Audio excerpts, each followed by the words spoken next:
Oh, ladies and gentlemen, we are now approaching Luton.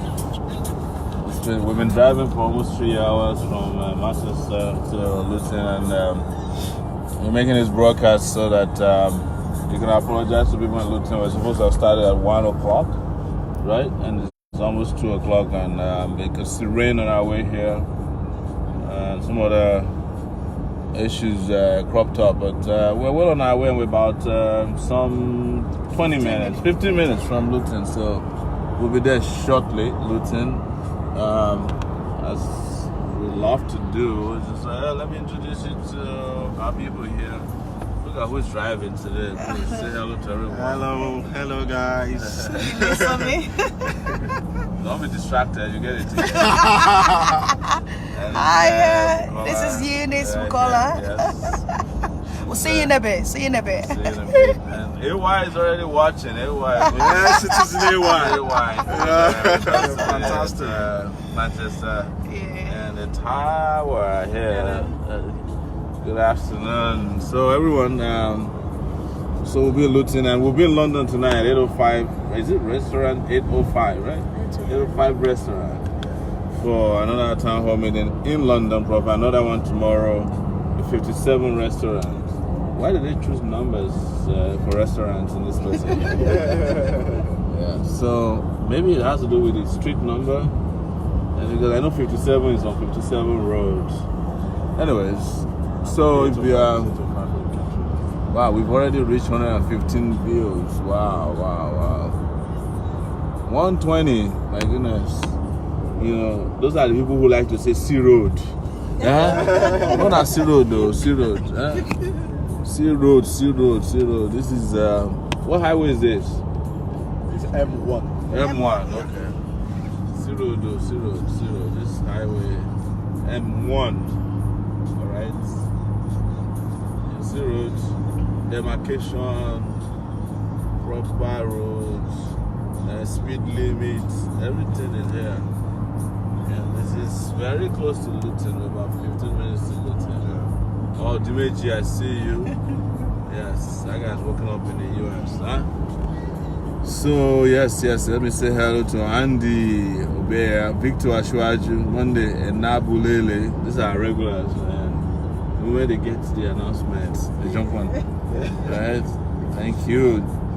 Julia Jackson, Funlayo, Fanuga, Ibrahim Bello, Georgie Gatsby Infinity, Oladujoye Felix is already on, Ehi John Jr. Obo, Tio Sticker, thank you, good afternoon everyone, Shegun Yesonya, good afternoon, Dimeji Ayawale, Dimeji, yes, Abe Akadiri, Ayo Gundimu, wow, so it's having a break, that's a Citizen AY. He did fantastic today when we visited the Man U Old Trafford Stadium. Had a great time there. Tops on Yalo watching. Emil Anthony Paul. So let's use this opportunity to say hello to Doris Ikerin Solarin, who's our South African coordinator. Today is her birthday. Yeah. Doris, hello if you're watching, and Shola, wish her happy birthday for us and plenty of flowers from here. Wow, so Kunle Omoshain. So what is interesting today, I saw in the news, is El Rufai is calling Peter Obi ethnic bigot, you know. So, and people are replying that which one is more bigoted than the other, you know. But it's good that these people are finally coming out and letting the world know who they are. Of course, Peter Obi is a well-known ethnic bigot. I don't have any doubt about it. But you know, if you look at it, he's not even fight. He had never fought for his ethnic group before. They are all fighting for themselves. Because I remember when he was governor, he spearheaded the killing of a lot of IPOD guys. Yeah, cold-blooded murder of IPOD guys. So that's going to be Atiku's vice president, ethnic bigot, and El Rufai, of course. They have been telling his own story too. So more, please, Peter Obi versus El Rufai, while we take back our country back from all the ethnic bigots. including the most senior ethnic and nepotistic, tribalistic ever president of Nigeria, Muhammadu Buhari. So people, Desmond Isaac, Sobobo Henry, Kabaside, they're still using that Kabaside. Yes, so Lord Osola. So if you are near Luton, we're very close. We are 10 minutes away. If you are still at home, start heading out to the venue of the event. We're 10 minutes away now, according to 10 minutes. Google. We're exactly 10 minutes away, right? yes, sir. From the venue of this event. Please donate to our cause. Somebody saying, Dimeji, you said we asked people to donate, you didn't put the account number there. Adeola Dion. This is wow, some I name Asuramu. Was Asuramu? Right. Okay, man. Honorable Olajuwon Otunbanjo. That's good. Buki Abidoye Abiodun Everyone Jumi, okay. Georgie Gatsby Infinity Uchechi, okay. Usuchuku says we're coming to Birmingham. We said if you want us to come to Birmingham, you have to organize it. I cannot just stop by Birmingham City and start knocking doors. But we can come if we plan it very well. Take it back, Kunle Omoshein. Tracy Thompson, that's my friend from New York. Good to see you watching. James Temidayo, Timothy Oliver. Hey, it's important to say hello to the people of Manchester. They did fantastic last night, raising funds for us, man. I like the scene in front of us. Yeah. Where is that? That's we're going into Luton now. No, this is Luton now, right? Yeah. We didn't say Lutino, and you know that. Yeah? It's Luton. Yeah, Luton. So that I think people don't start getting excited. They hear Luton, That they start looting. Luton Nigeria forever. Yeah. So Luton, here we traffic come. Stop. Luton, here we come. Wow, fantastic. Yeah. Great. So you can. What is that? That's Wikis, right? Is that how the Wix? Is it Wix? Yeah. Oh my God, my English is terrible. Wix. That that place is where Ibori first started stealing. Yes. I remember that Wix. Yeah. There's all these Nigerian leaders. They didn't start stealing today. Saraki started stealing in 1992. His first official theft was 500,000 naira in 1992. Documented by police, but yet people still went ahead and voted for him in Kwara State after he looted a whole bank. And then some senators, enemies of the people, made him Senate president. But there's nothing that cannot happen under a brainless, lifeless president, right? Lord Osola, yes. Falade Shola, thank you. Said, yeah, Ibrahim Bello is talking about good road network.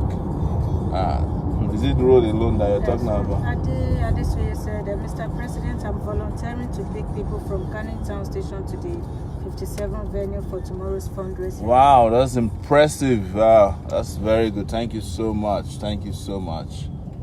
We're entering into Luton now. Luton, no, not be Lutino. Luton, eh? So that we will pronounce it in the Yoruba way. Yeah, Luton. Luton, we are 7 minutes away. 7 minutes away. If you're there, we'll see you in a bit. Just past the courtyard. Got some nice hotels right here. Little budget hotels, yeah, it's beautiful. It's nice out here, people, Do these guys have a soccer team as well? They're probably the only people without a soccer team, eh? They do. They have So where is Dundee? Was there a town called Dundee? That's in Scotland. Okay. Because that's how we grew up. Our mom calling us Dundee Dundee. Yeah, like, look at the way he's looking at me. Dundee United. Because they don't know how to play. Is that the reason? Yeah, I think so. I think they suck so bad that everybody just used them. They became the butt of jokes. Dundee United. Probably they lost all their matches 1 year.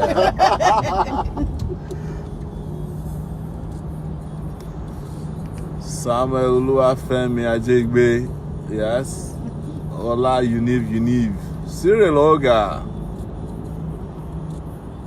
Yeah, they said they're looking for the VP's work on Facebook. VP is busy working in the north as we speak, so we're all here on Facebook together. Whether you see him or not, he's here in spirit all the time. But right now he's organizing a lot of northern cities, villages, and polling units for us. You will see his work very soon. When we get back to Nigeria, we start doing rallies. All right.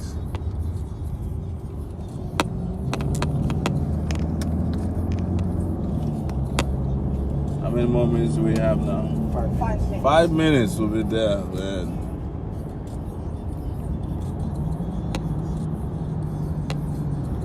But you have to give it to the Manchester people. Their cities look a little newer than this Luton. Luton looks like a pretty old city. Yeah. People of Luton, I'm just joking before you get upset and refuse to come to town hall meeting.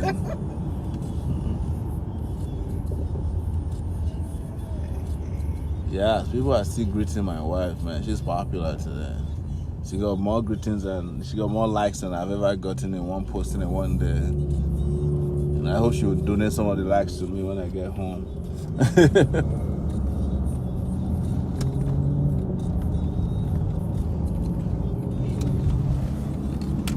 Sea Road, eh?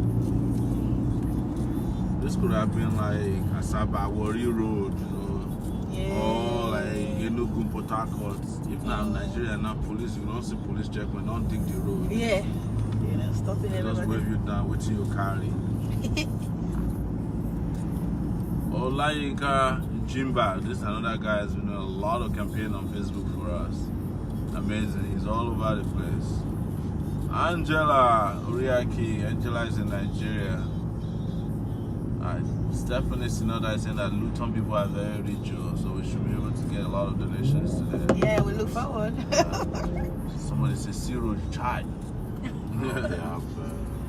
This is nothing compared to what we saw in Australia. Man. That was really Australia is beautiful. But Nigeria will be more beautiful than Australia and UK next year if we do it right. If you can do AAC, Take it back. take it back. Kemi Alex, yes. So if you have any family members here in Luton, start calling them up to come to this town hall meeting fundraiser right away, so they can you see them.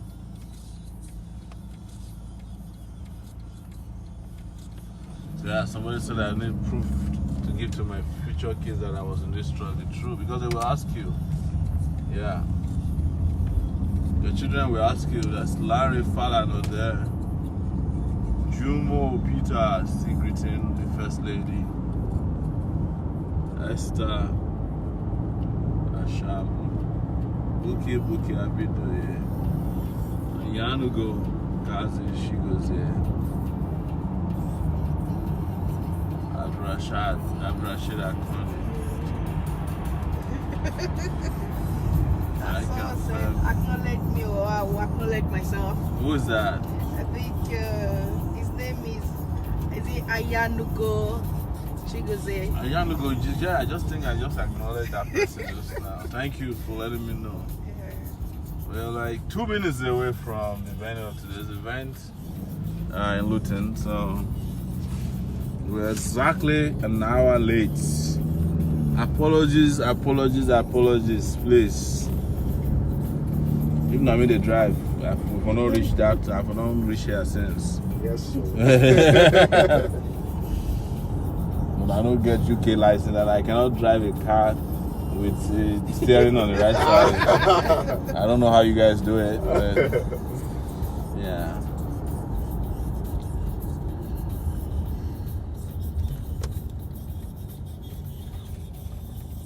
Hassan Sahid Olalekon, he said this is his town. You better show up here. Wow, Yanugo Gozi, Chigozie, Yeah. thank you so much. Yes, Tiffany Sinoto said, no, Her Excellency will share her likes. Yeah, she will. Mohammed Suleiman Okoyemi, one love, AAC is the way. Thank you. I'm looking like, it's like I saw this Inspire something. Is it? Yeah, what's the venue again? Some Inspire. I think that's Oh, the yeah, place. that Yes, that's You passed the place? Yeah, that one there, right there. Okay. Sorry guys, we lost our wave just for a second. Someone is asking where is today's meeting? Read it out, huh?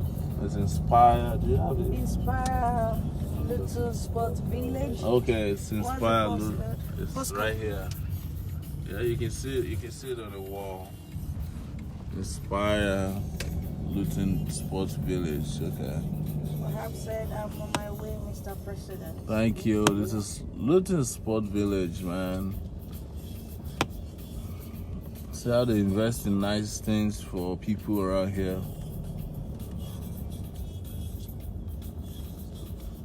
Yes, we're here now. Yeah, I think that's We're just looking for parking. And we should be on our way shortly into the venue of this event. If you are not here yet, start coming, people. Check out refrigerator. Yeah.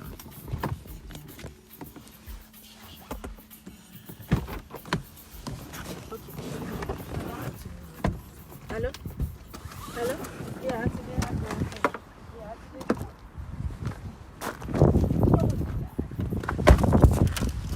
You're welcome.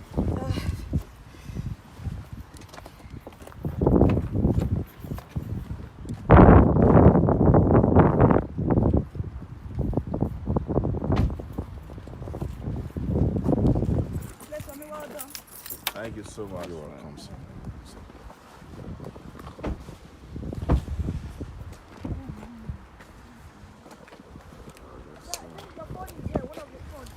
I think I have both of my phones. Okay. Do you have one? Do you have one there? Okay, thank you.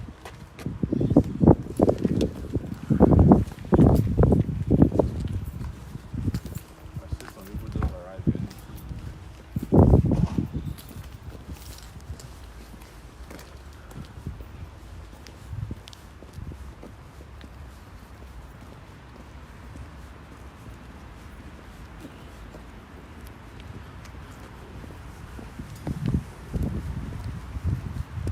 Great people of Luton. How are you? So, basically, I said I won't miss this. Yeah. How are you, my brother? How's everything? Good to see you, Nice Luton. to see you.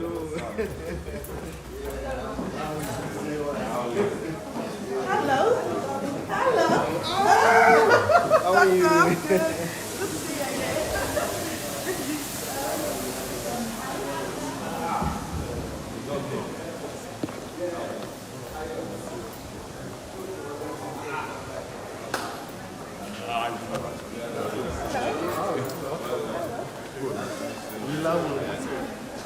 Very good. It was, yeah. And it rained. Let's hold him. Thank you.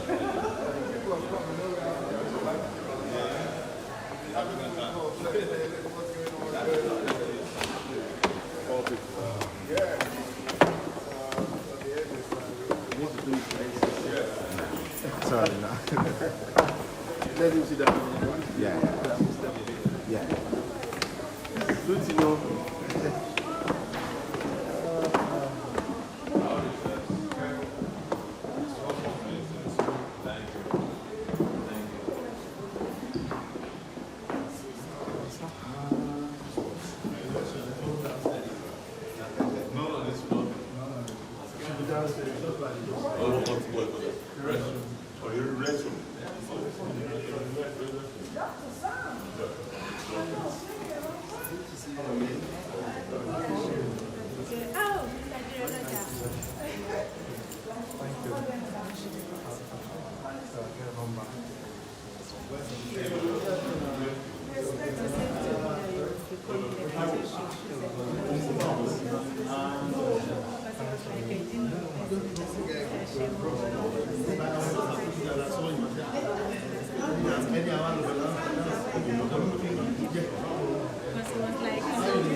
I don't expect it.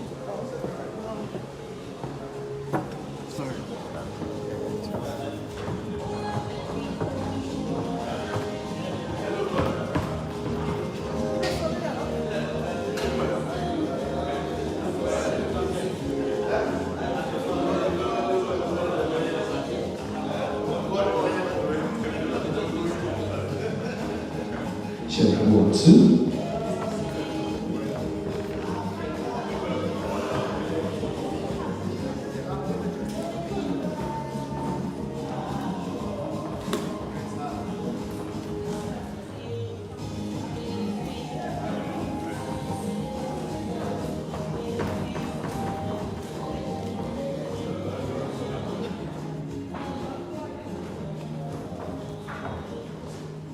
Good afternoon, ladies and gentlemen.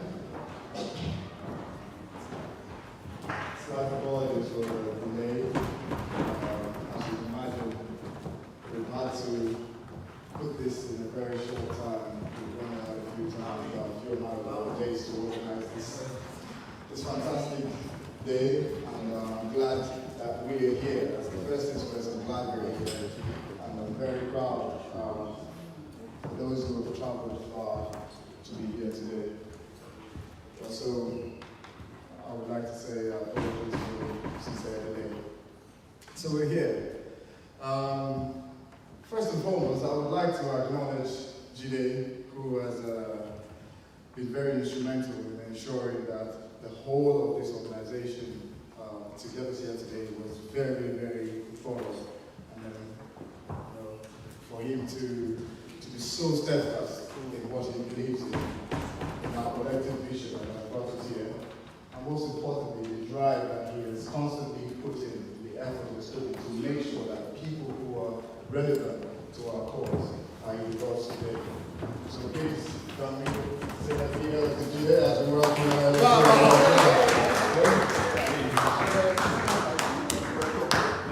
God bless you. Thank you. Thank you. Thank you, sir. Thank you. Lovely to AAC, take it back. AAC, Take it back. take it back. Action.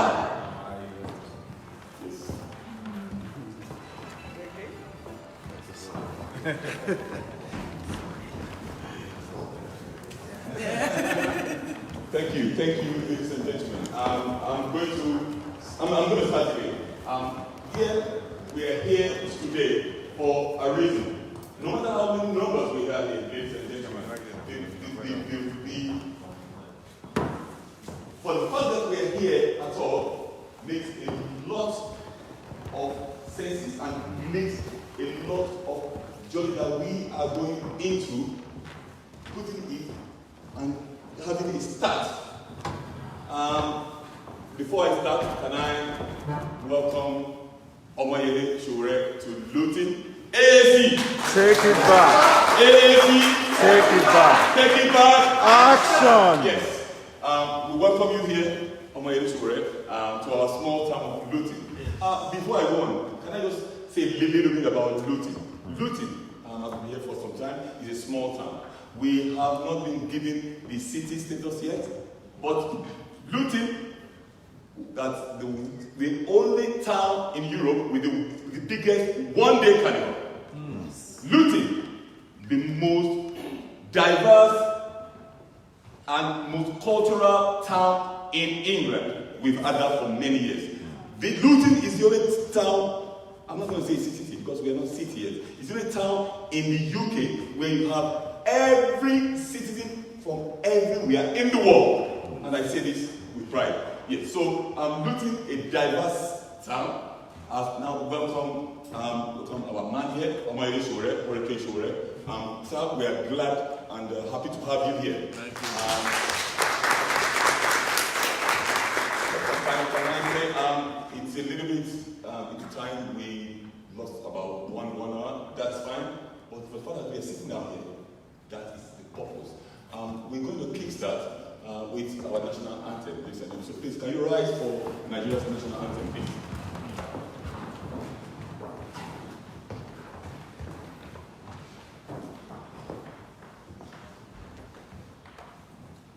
just waiting for the DJ.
Thank you very much. AAC. Take it back. AAC. Take it back. Take it back. Action. Ladies and gentlemen, we are taking what belongs to us back. A journey of a million miles starts with a step. Yes. And the rest is a countdown. Coming here today is the reason why we are actually here today is for us to be inspired. For many of us Lutonians who have craved to see Showore, who have craved to see what African Action Congress is all about. Today will be the start for you. Many of you have asked for a meeting, a union, a committee. We're going to make that happen from now on. And we're going to have AAC Luton Charter.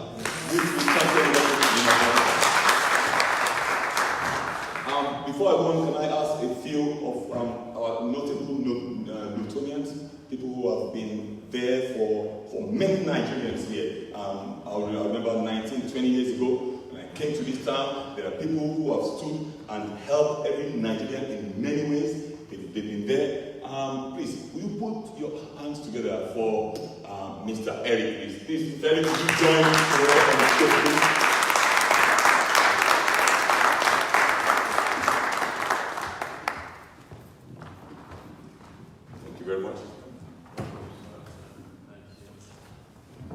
Ladies and gentlemen, we're going to go into why we are really here today. Please, permit me and forgive me. This is not actually a dinner or perhaps a lunch. So please feel free to have drinks at the back, water. If you so feel hungry, please go downstairs. Feel free to go downstairs. There's a cafe downstairs where you can pick up biscuits and snacks and so on and so forth. We are here to raise funds for AAC. And the fund is what matters to us, not what we eat or what we wear or what we drink. No, but to raise funds for AIDS. And this is just the beginning of our fundraising in Luton, because it's going to be consistent from now on until the election and even after the election.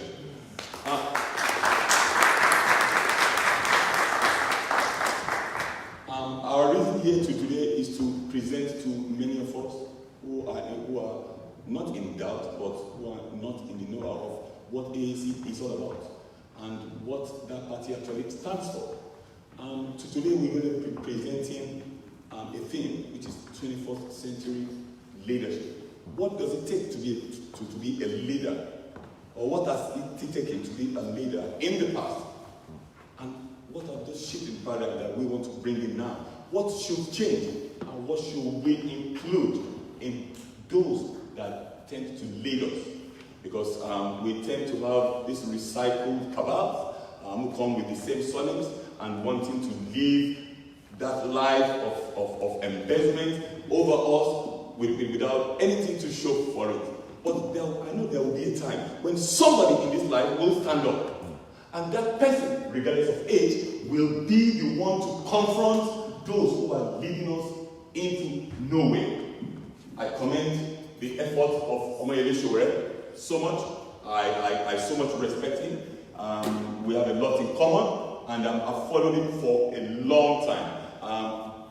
To be honest with you, I have not seen a politician in Nigeria, whether before, now, that can stand and tell those who are in power that they are wrong. I have not seen any politician in Nigeria who will actually call them by the names that they are, thieves. I have not seen politicians who will stand up and face them in an interview and bring them to where they belong, low level. Guys, this is just the beginning. And there's work in our hands. We all have to chip in. It's not only about money. It's not only about what we put in those envelopes on the table. It's not only about that. It's about how we liaise with our people at home, how we connect with them and sell the principles and doctrine of AAC to those people at home, those who are going to vote. Telling those people at home, those who send money to, let me put it that way. We all send money to them. Tell them, look, there will be a time where you will be sending me more and more and more. Because you will be more comfortable than I will be here in someone else's land. Ladies and gentlemen, before I talk too much as a teacher, I can talk from now till tomorrow, and I'll make you sit down there. So please, I'm going to invite on here Mr. Solomon Aleto, who is going to take over from me. He's going to be presenting, and later we're going to go into what we mean by Spicer Heat. That is the AAC Insurance manifesto. We will go into that as well, and then we'll go into our fundraising proper. I believe we're all here for a common reason, and that reason is the support for African Action Congress, regardless of what our background is or ethnicity. Please, can we welcome Solomon Aleto? Thank you very much, Jide. Good afternoon, ladies and gentlemen. Good afternoon, sir. Good afternoon. I am very excited to be here. This morning I woke up, I was a bit anxious, not because of what I was going to talk about, because I had a football match and I'm a coach, so the game was the first thing on my mind. But I had prepared myself for weeks to meet this fine gentleman here, not because he's running for president, not because he has made so much noise that has created impacts in our lives, if you're actually following him, but because he intends to lead us. And that's very crucial, especially from a young man like myself, if I call myself young. It's very crucial for us. We look at Nigeria and say, what are we lacking really? What is it that we're missing? I've watched so many of your programs, I've watched so many of your interviews, and we've listened to ourselves. What is it we are missing? The slide presentation we have here is to really bring that out. Because one, we want to support, and one, we need to know what we really want. So what makes the country great? Like we said, I will take a line from something you said earlier. What makes the country great? Resources, we could say. We could say if we're being creative, or we could go to the innovation side of things. But technically, the most important thing about greatness and a country is its people. Regardless of how we look at it, the people of a country is what makes it great. Now, what are we doing about those people? What are we doing for those people? What do those people really want? If you are aligned with that, you can very well call yourself a leader. You don't even have to go out of your room. You just have to know that you know and feel what the people feel. Then automatically you become a leader. So that is what we are going to talk about today. How can we really look at what the people want and say, okay, how do we support those who intend to lead us? You know, those who have reasoned and said, no, we need to take it back. We need to really look at ourselves and say there's something missing.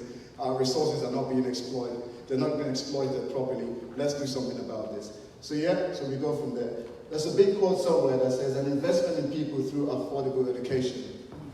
Short story, yeah? Sorry, move the speaker so that we can see the logo. Ask the speaker to move to the right. For the presentation. We're trying to learn too. I've been learning a long time for myself, so yeah, feel free to stop me at any time if you have any questions, right, please? So we're saying an investment in people through affordable education. You know something that's funny about Nigeria? Anywhere in diaspora, you would find Nigerians at the highest level of any organization. I work for a giant company, a giant industry. We make a lot of cars. And in that office, there's 3 Nigerians in there. There's myself, there's another guy, is not here today. Unfortunately, he had an operation just 2 days ago, and he sends his apologies. Like, he's one of the campaign guys for AAC as well. His name is Tio Delamy. I wish him well because he's in hospital.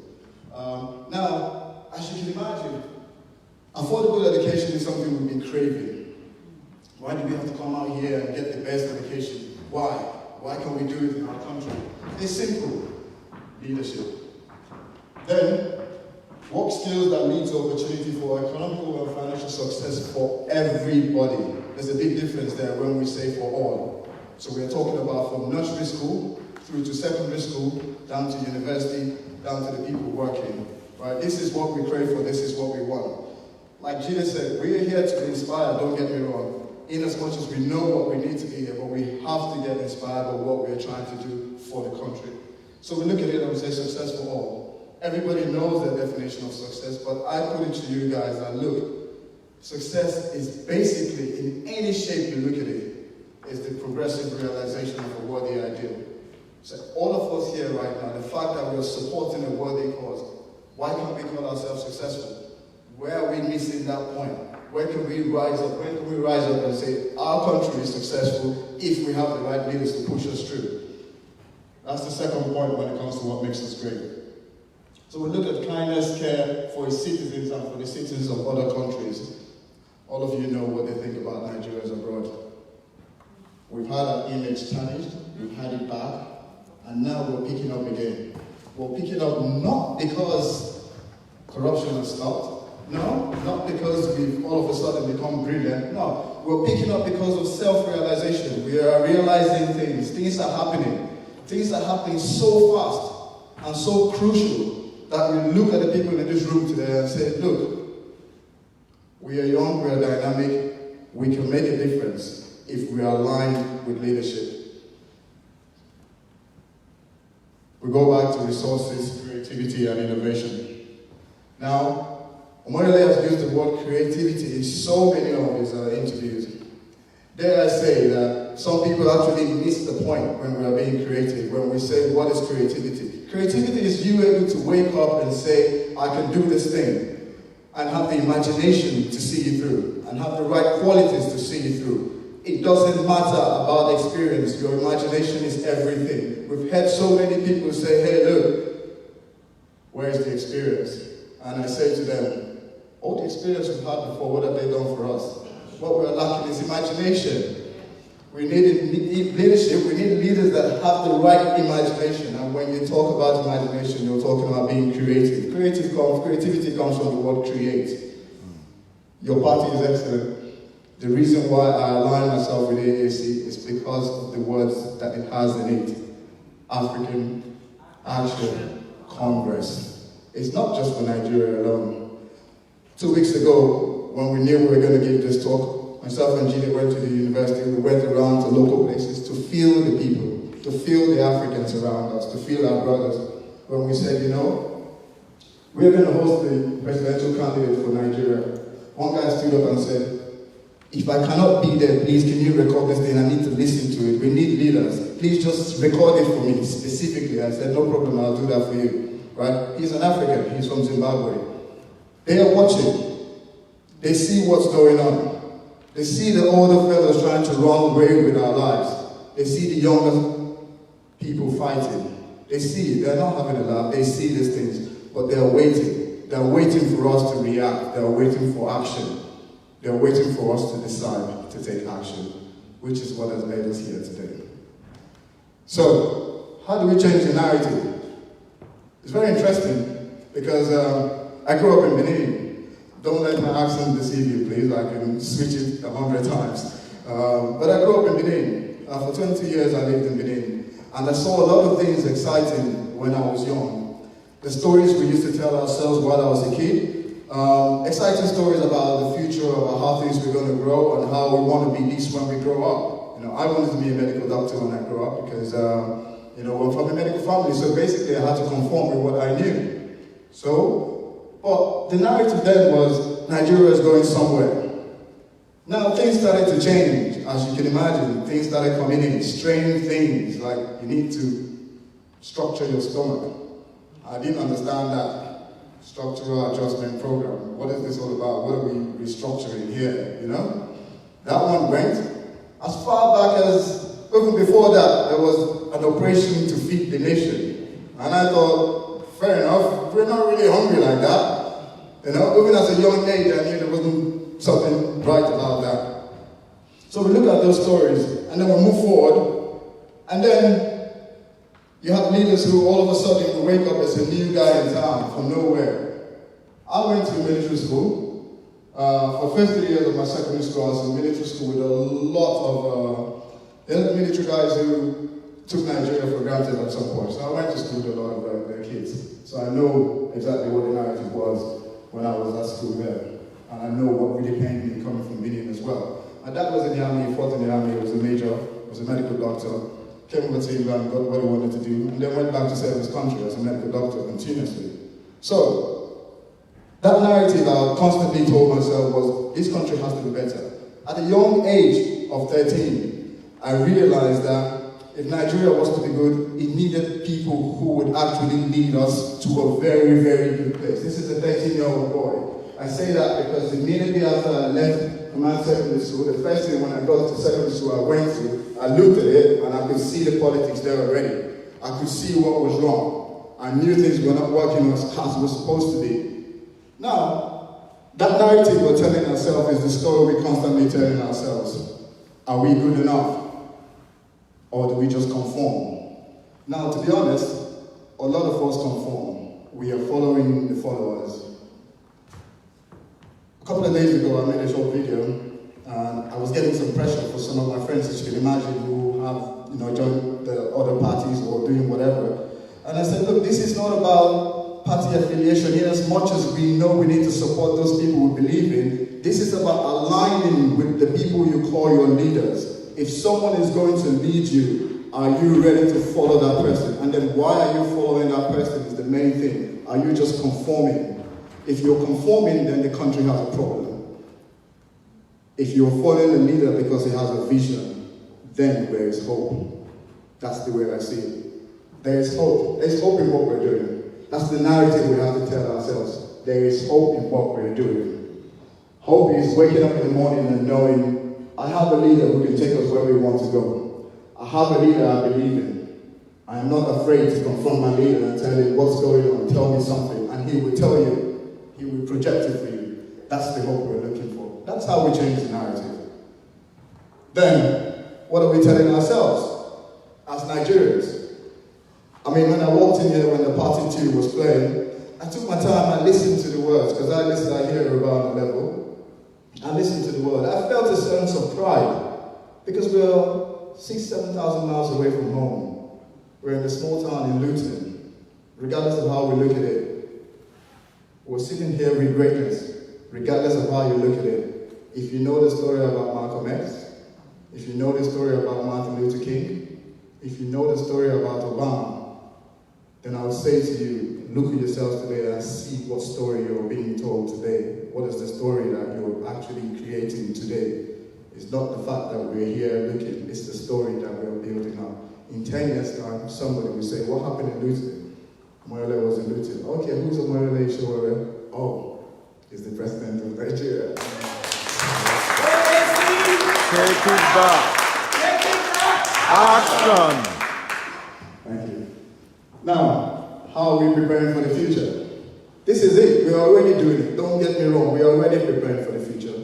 We have a lot of angry people in Nigeria. We have a lot of anxious people. But if you dig down, if you go deep a little bit, just a little bit deeper, you will find that what's making a lot of us angry is the fact that we just seem to be conforming. We are not actually following true leaders. We're just conforming to stuff that we can change. That is why we're angry. You know, I remember one time I was driving back in Nigeria and someone saw me, he recognized me, he stopped. So I was going, hey, and another guy was beeping behind him. This gentleman switched 360 degrees from a very nice person to a very angry person. Now I'm just coming in from England, I haven't seen that kind of thing in a long time. You know, I took a step back. Where did that come from? You know? And then you see it regularly on our streets. You see it in our schools. You see it in our universities. And I think that's the saddest place where we see a lot of anger in our universities today. The reason I say that, because the university system, as it's supposed to be, is supposed to give you a brighter life into your future. What are we telling ourselves? How are we preparing for our future? What is this in our universities? What are they producing now? It's a question we have to ask. And then we go into things like, how do we spice it up? Now, before I give Omoyele the mic to tell us about Spicy Heat, I will give you a short narrative about how I look at Spicy Heat and why I think everyone here should sell that story based on what the country needs, not what the country wants. There's two things involved. If we want something, like a child, we might moan and groan, and when we get it, that's it. That's more or less what we're dealing with now. But if we know what the country needs, you would reach in and support, because then you're doing it for your country. Now, Spicy Heat on a different level, before we go really, really political, and let Shirley really tell us about how this is going to affect us in diaspora as well. Like I told you before, I grew up in Benin City. In diaspora, there's about roughly 20 million Nigerians in diaspora. Might be 1-2 million short. Now, we remit about close to $40 billion, I believe, to Nigeria, right? Now, that's almost the budget. That's a huge amount of money from the diaspora. It's a huge amount of money. Now, we have that impact. We know we can do it. Now, when we look at it and say, okay, from a security point of view, what is it that we are offering back home? Okay, we're giving them money, we're offering them, yes, a level of security, but, why is security an issue? I'm here because it's a choice for me. This place is a choice. It's not really where I want to be, right? There's a situation with power, we all know that. But what are we doing to change that? We're going to try and fix that. And then we have infrastructure, there's bad roads. I'm driving around the place, I'm like, oh, why can't our country be like this? Every day I have this thought. Corruption is something we can always talk about. We know, it's almost in our DNA now. It's almost shameful, but it's not a big problem because we can prevent it. Now we look at the economy.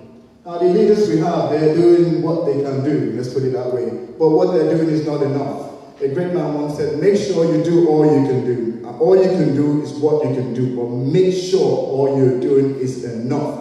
If we look at ourselves right now in terms of support, are we actually doing enough? Are we sharing this narrative? Are we selling ourselves? Are we selling our party? Are we supporting our leaders? Are we supporting this leader in particular? I would say so far from what I see, a big yes. And I applaud you for that, 100%. Now, in view of restructuring things, I looked at restructuring and said, how do we restructure it? Oh, look, there's a lot of R&D going on at the moment within ourselves. We're researching, we're developing ourselves. The reason we're here today is based on one thing. You decided to come here. We didn't force you, no. We didn't drag you, no. You made that decision to come here. It's a level of restructuring going on within our psyche that has brought us here today. And we need to tap into that. As you can see, I'm coming from an inspirational point of view, from a Spicy Heat, not the political side, which we deliver, right? And when we talk about health, what are we doing here? The majority of us, we're here because we can't afford the kind of treatment we're getting back home. My wife is here today. She's struggling with an ailment. She has a strange ailment that many people don't know. Back home, she would probably, I don't want to be bad about it, but I don't think we will handle it the way we expected it to be handled. So that has to be addressed as well. Now, education. I'm very big on education. I love education. I love educated people. I love hearing kids 2 years old expressing themselves. I have a daughter who's 2 years old. She says to me sometimes, Daddy, you're silly. And I look at her, I look at her mom, and I say, you know what, if she can tell me at 2 that I'm silly, that means she knows I'm being silly. There's a reason for that. That means she's being schooled, But we know back home, if your child tells you you're silly, it's a whole different level. You have to come talk to the teacher first and say, what are you teaching my child? But here we have to analyze it. That's the kind of education we're craving for, where children will be creative, where they'll be imaginative, where they'll be informed. They can give decisions, they can influence things. That will happen, I know that. Agriculture, at school, secondary school, I went to Command Secondary School in Kwaja. I used to be very good in planting corn and all these things. I have a garden, I still plant things here because I want to align with what's going on, what I know, what I enjoyed growing up. Still want that alignment. But is it working? Yes, it's working because I've restructured myself to think Nigeria will get better. It's not a case of, oh, we need to get better. No. You know, the days of Andrew wanting to check out have actually gone, because now what's coming back is we have to wake up and take this thing back, or else we will still be looking for the next Andrew to tell us to check out. You know? So on the agricultural level, yes, we know what we have as a community. We know Nigeria is one of the places in the world, if you throw a seed up and it lands, something will grow. And then you wonder why we're hungry. You have to question leadership. Tourism aspect of Nigeria is great for me because I travel a lot. And when I go to Nigeria, I go to the village. I go to my mother's village, as Lanka said, it's near Okene. Some of you might have heard of it, some of you don't. It's close to Ondo State. I go there and I spend a considerable amount of time because the alignment with the villagers is completely different. Now they have mobile phones. Some of us are watching, some of them are watching us now live. That's what's important for me. They are supporting us, regardless of how we feel we are here. There's 1,000 people watching us to see, hey, look, what are you guys doing over there? What are you doing outside in for us? That is why I respect what Omoyele does in the diaspora. Because he doesn't stay still just at home. He moves around the globe. Because he knows there's 20 million of us that are willing to stand up and spice up Nigeria for him. So ladies and gentlemen, I don't want to talk too much.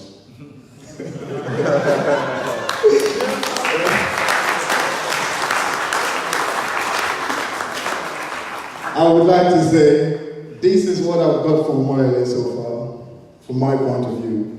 Minimum wages, 100K, I'm right up there with you. I will fight 100% for that with you. People power, every one of us have to be empowered in order to support a great leader that we know we are going to get. You know, the diaspora input, he's fighting that fight for us. That's, I don't want to call it a stupid statement when people say to us, you are not on ground so you don't know. My reply to them most of the time is, I get the information before you. Simple. You know? And then the African engagement, I talked about that before. I work as a very proud African man in Luton. A lot of people know me. I have about 100 kids I'm responsible. 80% of them are Africans. It's not by fluke, it's by design. And then we look at technology. I mean, I'm talking now, there's a bunch of us here, you all have your mobile phones. Your platform is amazing. We know how many people are watching. So yes, that is what I've got. That is what has inspired me to be aligned with the leader that is Omoyele Sowore. So if you can put your hands together, please, so he can spice this thing up for us over here. Thank you very much, sir.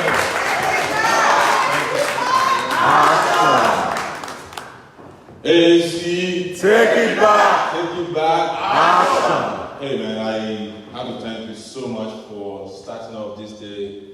Like, this is like injecting coffee into us. It's amazing, and I want to thank everyone for coming out here and Luton today, and also the organizers of today's event. Where's Mr. Taiwo?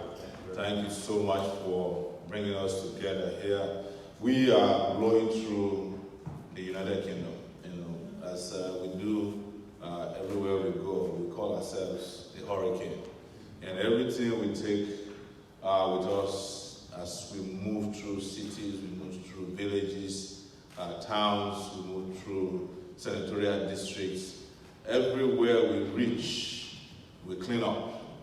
And as we're moving down through towns and cities and physical structures, we're also moving through people's minds. We're sharing ideas that have become now dominant. You cannot believe, and I say this all the time, I don't have a structure for explaining why we must change Nigeria to anyone. I don't go around with PowerPoint presentations, even though I love them. I go and reach people wherever they need to be met and explain to them that this is not difficult.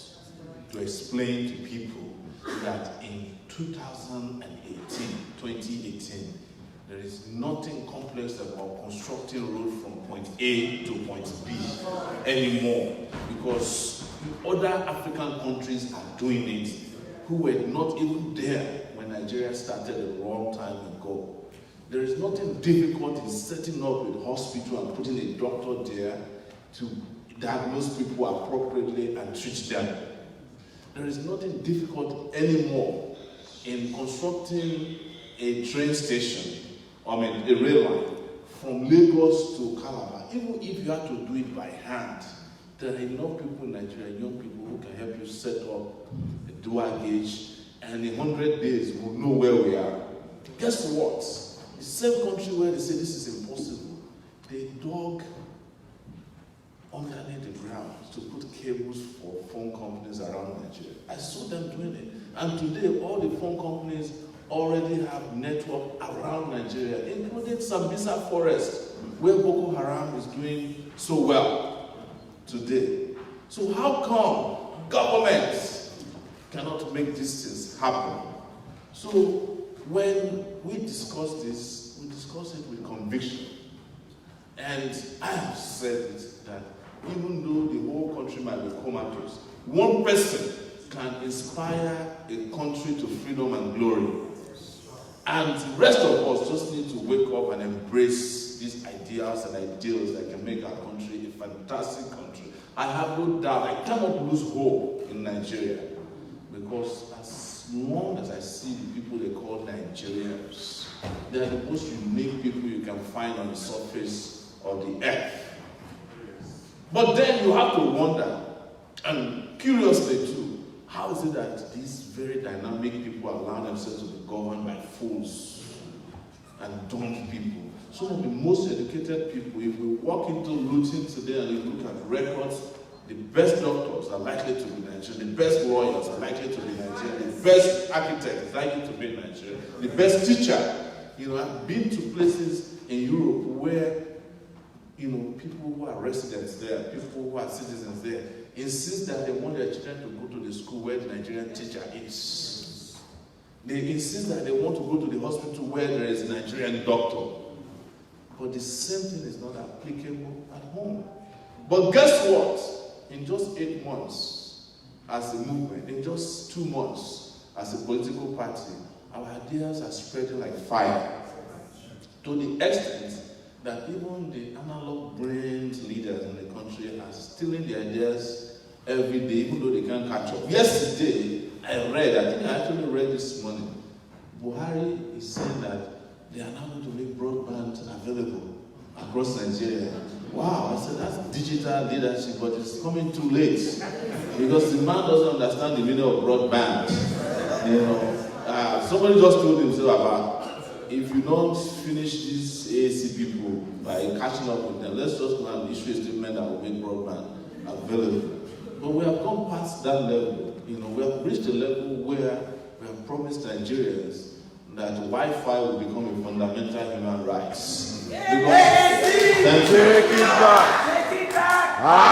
Because the whole idea of broadband is still phone companies ripping our people off.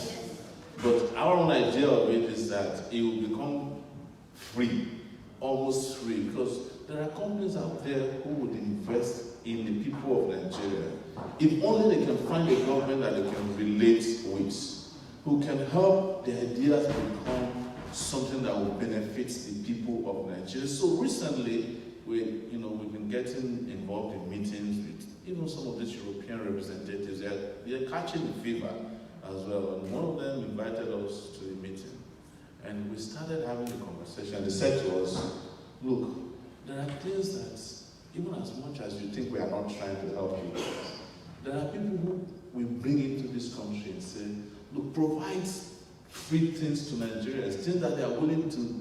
He said, but the special interest in the country will not allow it to happen. So there are people here whose job is to be a stumbling block to development and progress in your country. And as long as they are there, forget about the future. But you are sitting down here, every day you bust your behind to think about home. Like our brother rightly said, anytime I'm in Nigeria, I don't know what is happening in Nigeria. The moment I step out of Nigeria, I have more information about Nigeria than people who are living inside of Nigeria. That was why Sahara Reporters was so successful. I will break news, and ministers will be calling me in Nigeria. So where did you get the information from? because we are part of the government, but we didn't know that the president has traveled out of the country. Because we are here perpetually interested in how Nigeria will become a great country. Also because we are also tired of staying in another person's country. That's right. All of us, almost. Nobody can tell me about it more than myself. I spent 19 years in the United States of America. And I'm tired of staying there. I'm tired of staying there because no matter how well it looks, there's just nothing like home.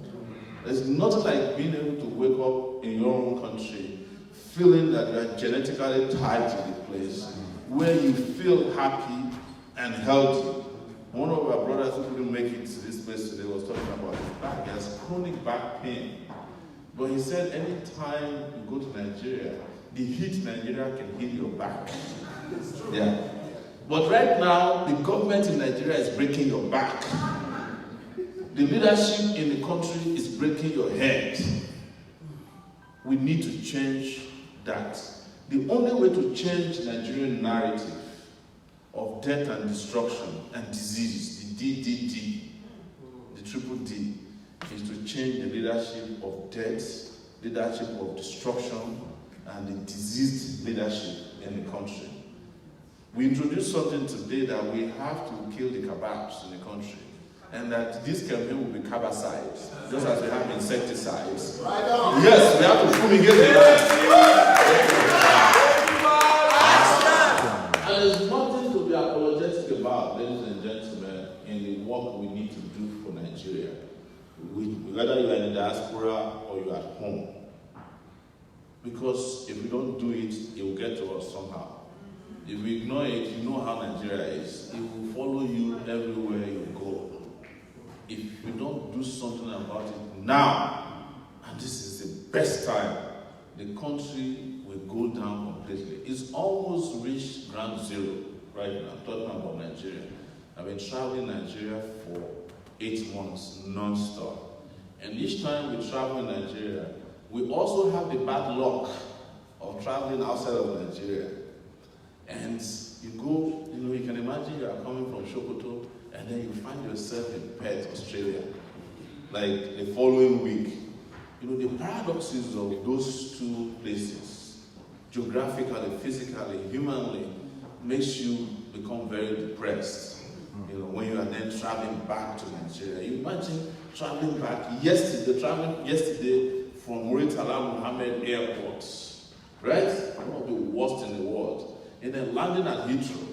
And then the next moment you are in Manchester. You imagine traveling between a place in GRA Ikeja to get to the airport, which is 10 minutes, but it took you 45 minutes to get to the airport. Because there are potholes, there are police checkpoints, all kinds of humanly impossible obstruction. And then the next moment, you are driving on M1 all the way to Luton, and you're asking yourself, who caused what? Because these things are not fundamentally difficult. You just find human beings who constitute an obstruction to progress, and we know them. And we are curious about them. But regardless, we will still gather ourselves together. Somebody will call you from Nigeria and say, have you heard about Atiku? Yes. And they actually cost themselves by claiming that they're articulated. It's just like saying that I want cancer to infect me. I want to be infected with cancer. Yes. Or I wake up and say, the only person who can lead you into the next century is the Buhari, who has admitted personally that if he was younger, maybe he can try. He said that a year into his regime in South Africa. Another president met him and had a meeting with him, Donald Trump. He said, I just met a lifeless man. What testimony else do you need that it is time? Even I'm sure that Buhari himself is wondering why Nigerians still want him. They must think that these are the most foolish people in the world. Look at imagine, because every body language signal he can give you, he has given you that it's not ready. The man spent 100 days in the hospital, kept your Air jets at the airport here. By the way, Luton is where they park their jets. Yes, yes. There's a hangar here for private jets. That's where most of the criminals land and keep their private jets. Guess what? That's 5,000 euros per night to park their jets here. That's the cost. Yes, or even more. But they don't care. They must spend 100 days. But guess what? In Nigeria, when you arrived, they put a signboard, billboard, and they welcome back, sir. May you live long. Somebody who is lifeless, we are wishing him to live long. You are the one who something is wrong with. When his son fell off the bike, and he went to Germany to take it, they put a signboard at the airport. The level of sycophancy of Nigerians, not all Nigerians, but some of the leaders, is such that we just have to do something urgent about Nigeria. And who are the best people to do it? Those of us who, whether we like it or not, are the ones sustaining Nigeria today. Somebody said 40 billion or 50 billion is how much money we send home. We do send more money. You know why? Because that's the one that is officially sent through Western Union, World Remit. But when Nigerians want to send real money, they don't send it through the official channel. They go to the airport and give it to somebody. Say, help me drop this thing at home. That is what has kept Nigeria going. I mean, the country of Nigeria going. But you have a duty to not only stop at sending 50 billion home.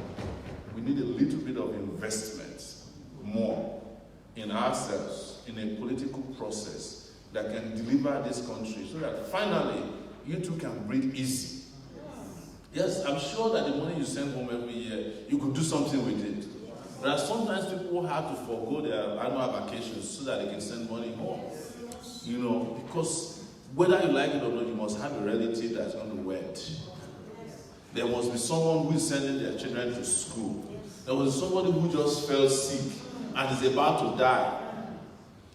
Even when they don't meet any of those categories, you know the WhatsApp messages of sending you prayers when they want to ask for money, and then sending you proverbs if you don't send it on time. It is so important that we intervene in the life of Nigeria. And it's so important that we do it now, because some people might tell you that, oh, your time is not now. Some people stupidly tell us that, oh, 2023 is when it's our time. And I asked them, if these guys win, you will not live up to 2023. That's the truth. Yes. And it doesn't matter where you are. If these guys can get hold of Nigeria in the next 4 years, if Atiku does, he will put Nigeria on Alibaba or eBay. They will sell the country. You know the kind of people that are following him. These guys are brazen thieves. And they cannot wait to get hold of the Nigerian treasury one more time.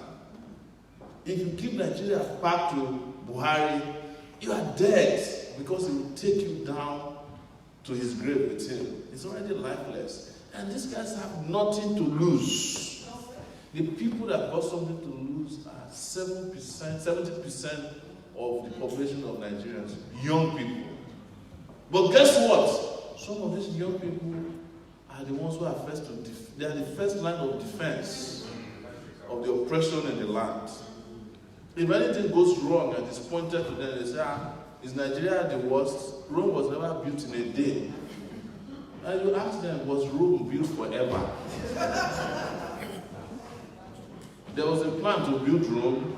It wasn't built in a day, that's true.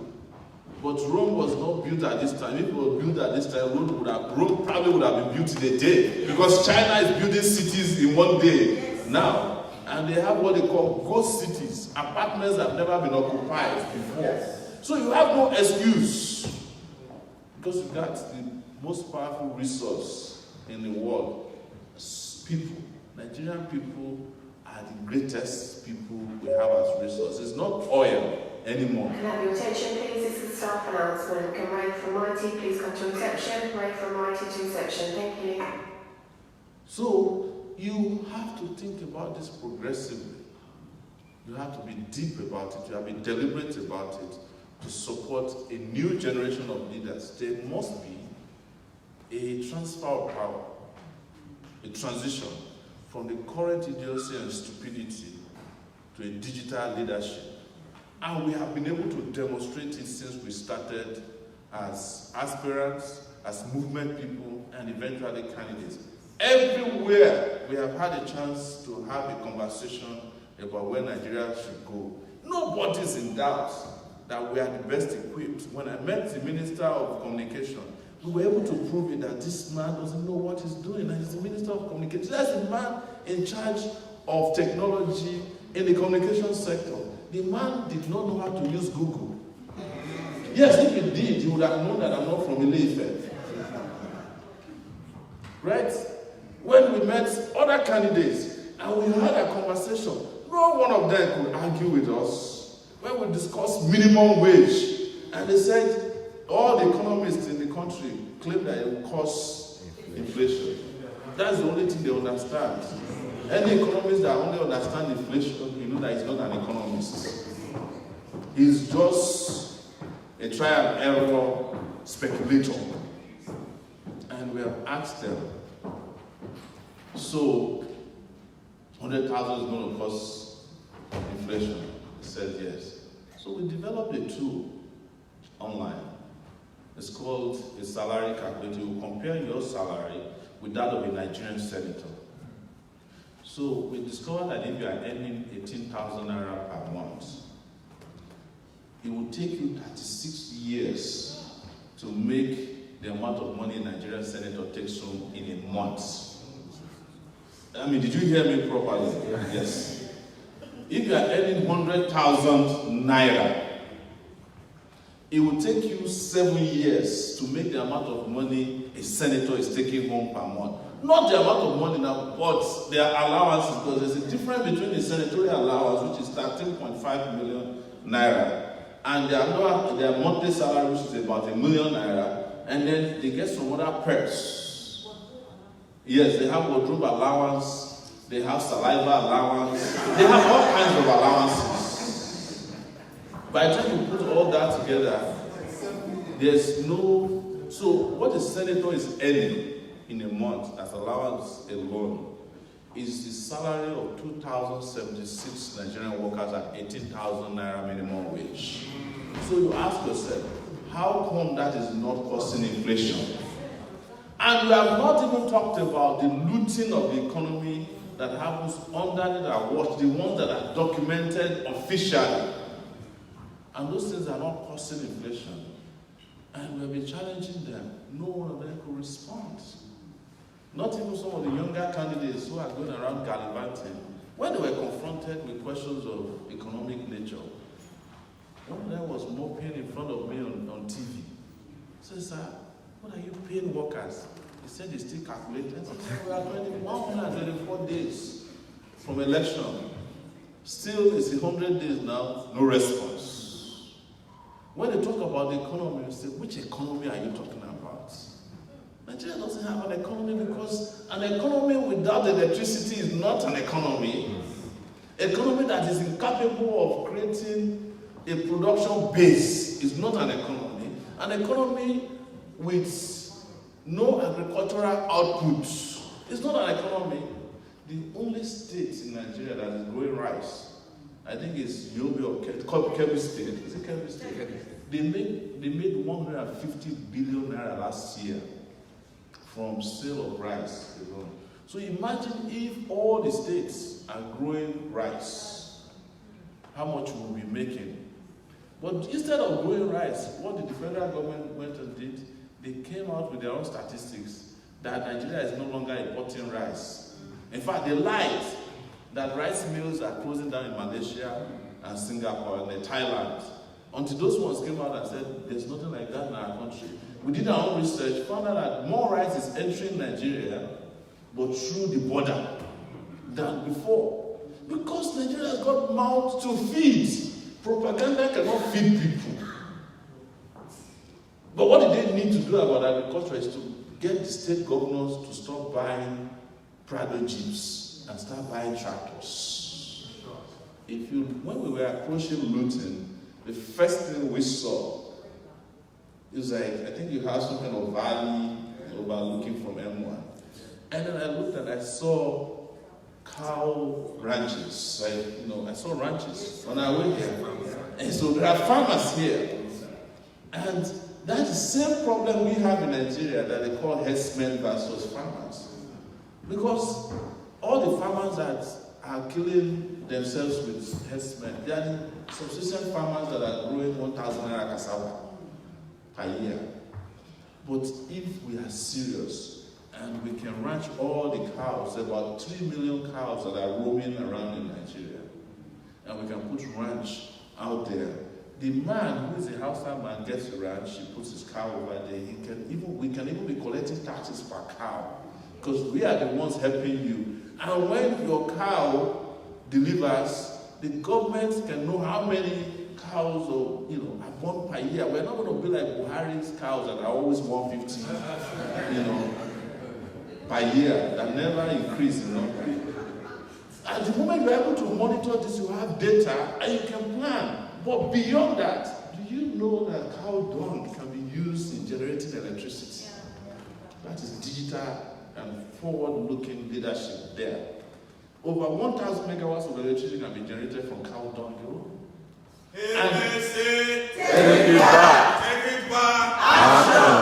And what do we need?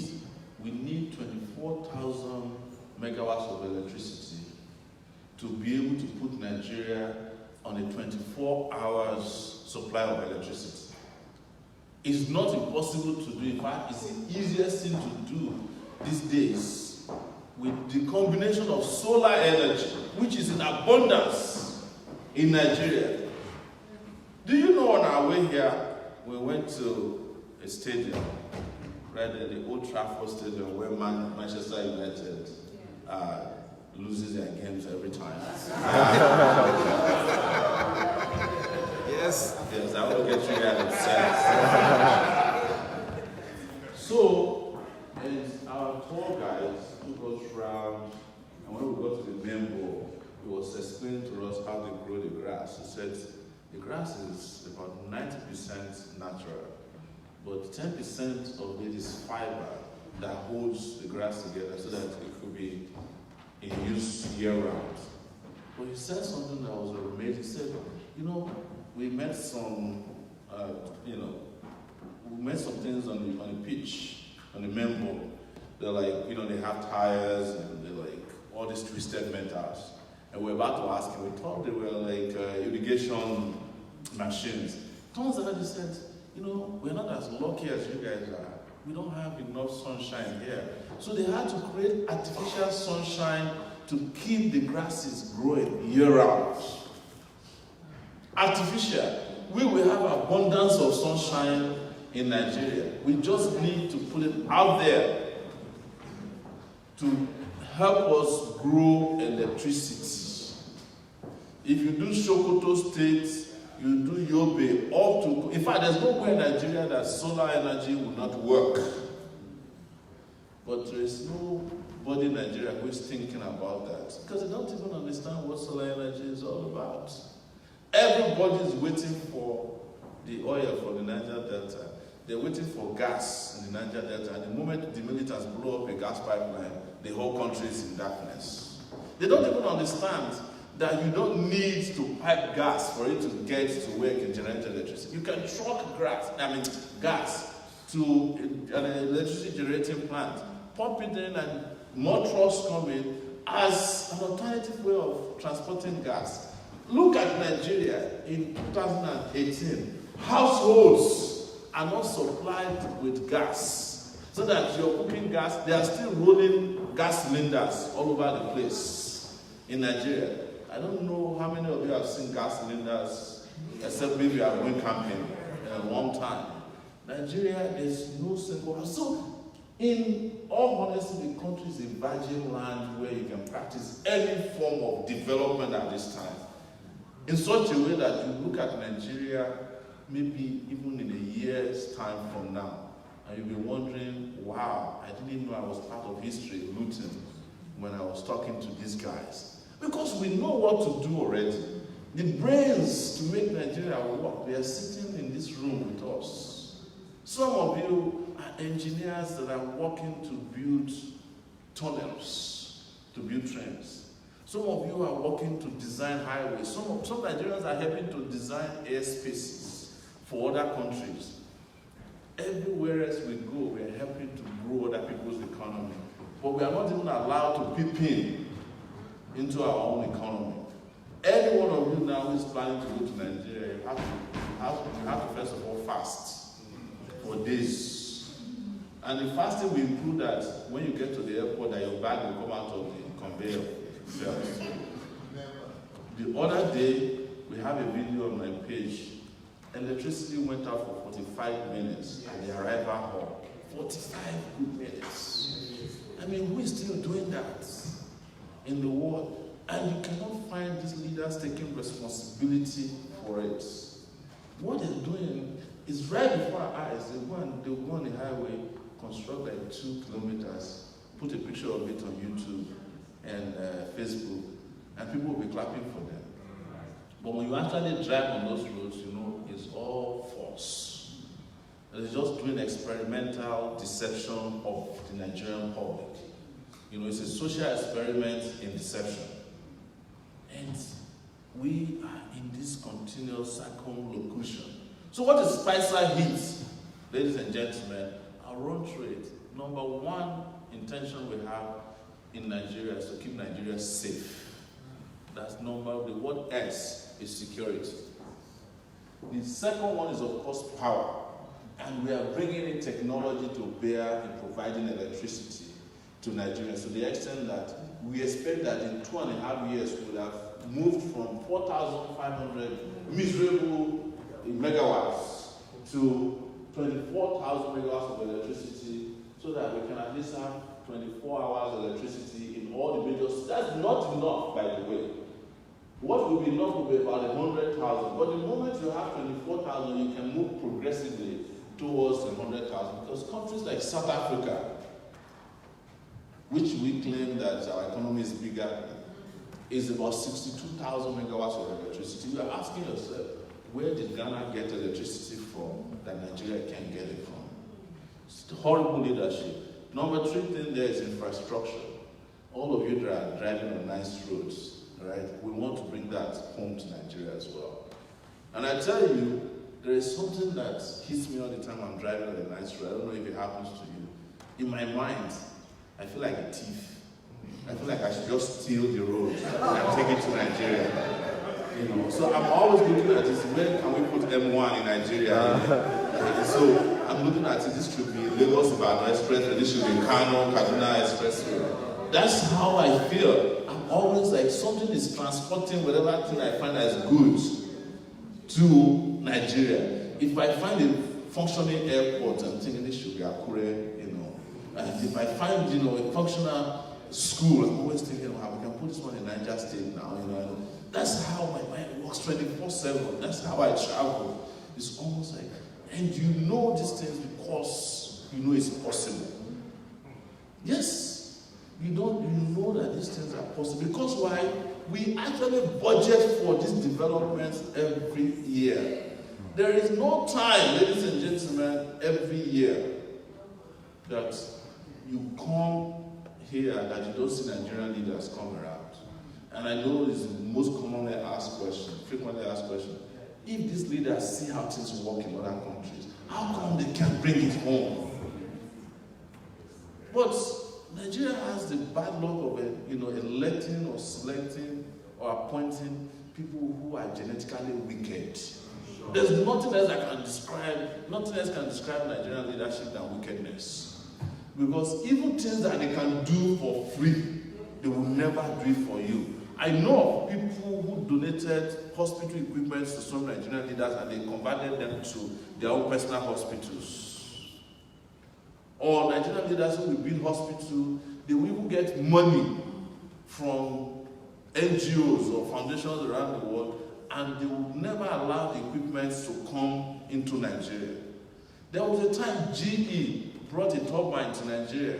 Nigeria just needed to construct, I think somewhere in the south, just to construct a bridge so that they can take the turbine. They did not carry the turbine until it was spoiled to the place where they're supposed to use it to generate electricity. Is that these guys, apart from just being lazy and ignorant, they're also wicked people. Yeah, and when you have those kind of leaders, it's nothing, because what goes on in their mind is, how can we keep these people perpetually enslaved? There was a minister who granted an interview, Minister of Health. They were asking, why are doctors going on strike? He said, why should every doctor be a doctor? My tailor is a doctor. Yes, he said, Minister of Health. He said, let doctors find other things to do. They can be, yes. This was not more than 2 months ago. You can search it on Facebook. He said it. That's the kind of prevailing mentality of people who are running Nigeria. So our number 4th position there is corruption. We know what corruption has done to us. We can't tell you enough. There's corruption at every level, but how can we stop corruption? We will bring technology to bear on, fighting corruption. Corruption don't exist without creating loopholes for corrupt people. Let me tell you, if your societies here allow it, people will steal here as well. The word corruption is not a Nigerian word, it's an English word. That means that people in this part of the world understand corruption very fast. Some of the worst corruption happening out of Nigeria are encouraged by European banks. They are the ones helping to be the pipeline. In fact, they are the ones who teach how to create fake accounts abroad in Switzerland and all. They provide the lawyers for you. They provide the legal and technical advice for how Africans steal. They help them get real estate and they help them hide the assets. They help them create, beneficial owners. I've covered all these things, yes, before. So corruption will happen wherever you allow it to happen. But we can stop corruption in Nigeria by ensuring that people in leadership don't have any form of interface with money. Part of the problem is that we allow, as Jonathan said, yam and goats to be coexisting. The moment you put yam and goat together, what do you think the goat will do? Is to eat the yam anytime it's hungry. So we must separate the yams from our stupid goats, stubborn goats in the country. And technology can work. We discussed it yesterday. You can, if you go around this building, which I'm sure is a public building, to get into various sections of it, depending on how secure they want it, it's fingerprints. So if anything goes missing in this building today, they will find out from every one of us, because they have videos as you are going to the toilet. If you took anything with you, in 5 minutes, they review, they know who stole what. They know the number of people that have entered this building, how many people left the building. So you can do the same thing with the federal workforce in Nigeria. Make sure that everybody that is coming to work have a fingerprint before they can open their door. When they are leaving, if you want to elevate to a high level, you make it retina conscious, this retina sensitive process where you use your eyes before you can get into the building. The technology is there, it's cheap. But Nigeria has got over 25% of its workforce who are ghost workers. So when we are even talking about the workforce in Nigeria, you are talking about almost 250,000 people who are not at work at all. But I met a friend of mine who said they brought the technology to Nigeria to to weed out all the ghost workers. Their bosses called them to a meeting and said, you want to die? They said, what do you mean want to change this country? They said, all these emirs, obas, that's how they eat too. We share the money with them. So if you eliminate ghost workers, they will come and kill you. The guy said he packed his things and ran away from Nigeria. Because you already, without even deploying the technology, has already found 100,000 fake workers. Yes, just by looking at duplicates. And the database is there. You look at Nigeria today, they collect data in 7 different places. INEC, immigration, banks through BVN, INEC, right? The phone companies have data that they collect. If you go and collect passports, FROSC, the driver's license people, everybody, including the National Population Commission. So nobody can tell you that there is no data of Nigerians to work with. But people who have analog brains cannot use digital data to plan a country. So we have everything that we can use. We have all the raw materials to bring about an economy that can work for us. But the Nigerian economy now is based, of course, on just speculation. It's not an economy that anybody can describe to you. In fact, when you ask the so-called economists in the country, what is Nigeria's political economy? Nobody can explain to you. The only thing they will do is point to the foreign reserve.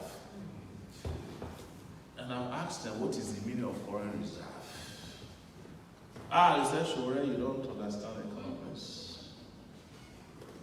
Foreign reserve is the credit card of the rich.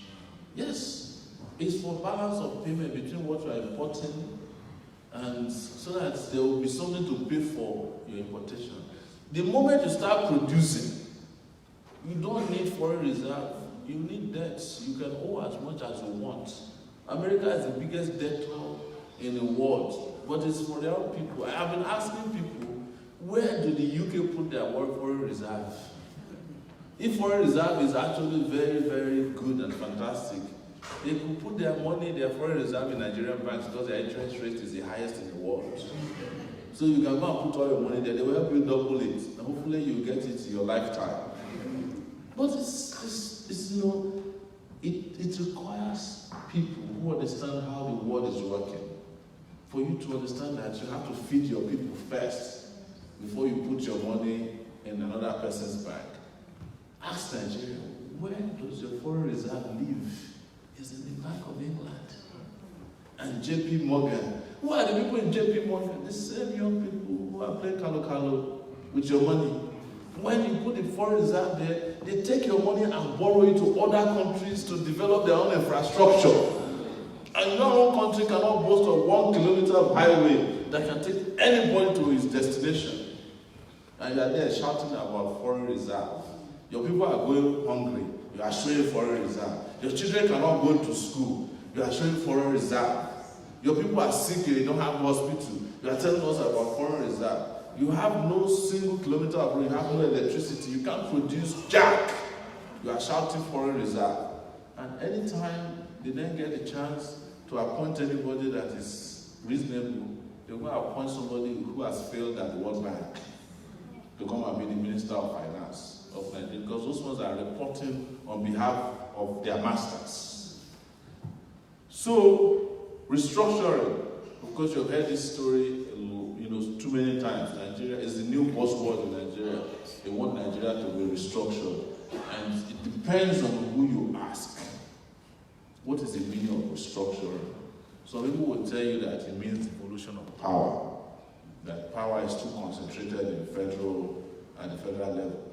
I agree. Some people will say it's about state police. We need police at every level. I agree.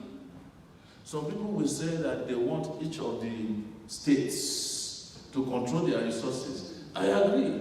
Some people are saying that they want regional governments. I disagree. Because the countries that we borrowed our democracy from, they no longer operate regional governments. And I'm asking people, if we operate regional governments in Nigeria, it means that the southwestern part of Nigeria is coming back, the headquarters will be in Ibadan again. I'm not sure that the man in Ekiti wants to come back to Ibadan, to be governed from Ibadan. But there is a way that we can govern ourselves and let every region move at their own pace. But it requires two things. It requires leadership and resources. If you don't have good leaders, it doesn't matter how well your country or your state is restructured, nothing will happen. In fact, I use the example of my state. Who's from Ondo State here? Ondo State. The governor of Ondo State, Olusegun Mimiko, was in power for 8 years. The man did not allow local government elections to hold in Ondo State. The year he left office, he started shouting restructuring. And I asked his people, why didn't you restructure your states when you had a chance to do so? Why didn't you release local government allocations so that the local governments can become a place that will focus on development of the local areas. If you look at the United Kingdom, your members of parliament earn less money than local government officials because the focus is on how to grow the local area. But in Nigeria, the federal government officials are earning huge amount of money and the local government officials don't even exist. There are some local government workers in Nigeria that have not earned the salary for 18 months. 18 months, nobody has paid their salary. How do you develop these areas? And you want to create state police? Fantastic. But have you paid your state workers? Do you want a police force that is armed with no salary in Nigeria? Even the ones that are paid salary, they are holding people to ransom on the highway. Wait until we have state police with no salary, you'll be seeing daylight armed robbery happening. So, but most importantly, the restructuring of Nigeria must take precedence only if the people for whom the restructuring is meant for are in charge. And it means that when we want to restructure our country, let's first and foremost have young people lead the country. And let young people meet together and also change the Nigerian constitution, because the Nigerian constitution is a fraudulent document created by the military. Take it back. Take it back. Action. All these arguments, as I've stated them, nobody has been able to counter them. Even the biggest advocates of restructuring, we've been inviting them to come for a television debate. They don't want to come near us. But they like it because it is their own way of getting power. And how do you know that? The most virulent advocates of restructuring in the southwestern part of Nigeria they are fairly people. I know that. But you know what they did? They went and supported Atiku. You want to restructure Nigeria, you go and support a thief. Is that how to restructure a state? It shows that they were never interested in restructuring. They were just looking for another political opportunity to make money. It's the restructuring of pockets. It's not the restructuring of Nigeria. The next item there is health. Of course, you know the aphorism about health is wealth. We do not have a health system, ladies and gentlemen, I'm sorry. We were joking on our way here in the car, how people get treated in Nigeria. Every disease in Nigeria, every ailment, every sickness is called fever. Yes. Every diagnosis starts with malaria. You could have cancer and you're at the terminal stage. You walk into hospital, the doctor will tell you you have malaria. They have not touched you, tested you. I'm not saying everywhere, but at least 90% of people in Nigeria who have had the misfortune of seeing a doctor is given a wrong diagnosis, first and foremost. And the moment they start treating you with malaria medicine, when you have other problems, they'll be watching you and they give you 3 days. After 3 days, they will now elevate the diagnosis to typhoid. I don't know why everybody in Nigeria has typhoid. And you ask people, what is wrong with you? They say, I have fever. So, but it's been 3 days now. Say, I've been back to the doctor. They said it's typhoid. This is how most people are treated in Nigeria. So what do we intend to do is to bring healthcare back to it, and it has to include a primary healthcare system that is free and accessible to all. So that even with that level of Nigerians getting their blood pressure measured on a regular basis, because if you ask me, that is the greatest killer in Nigeria. Yes, heart disease goes all over the place. Of course, we have other problems. We have maternity care issues, but heart disease is all over the place because nobody's out there even checking on anybody. Imagine you are having high blood pressure, and the only available means of medical care for you is ogogoro. What they call shepherd. They put roots in bottles and pour alcohol in it. Your blood pressure is already high. and it's shooting through the roof, and somebody then pours you something, and then if you have the misfortune of sweating, you said you are recovering. Right?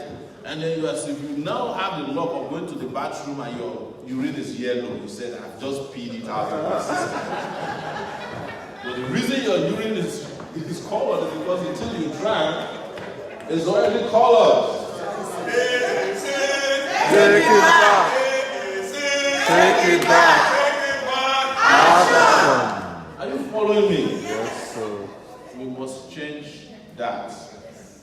And changing that means serious investment in health. And we plan to invest and we plan to hire over 160,000 health workers at first year. We want yes.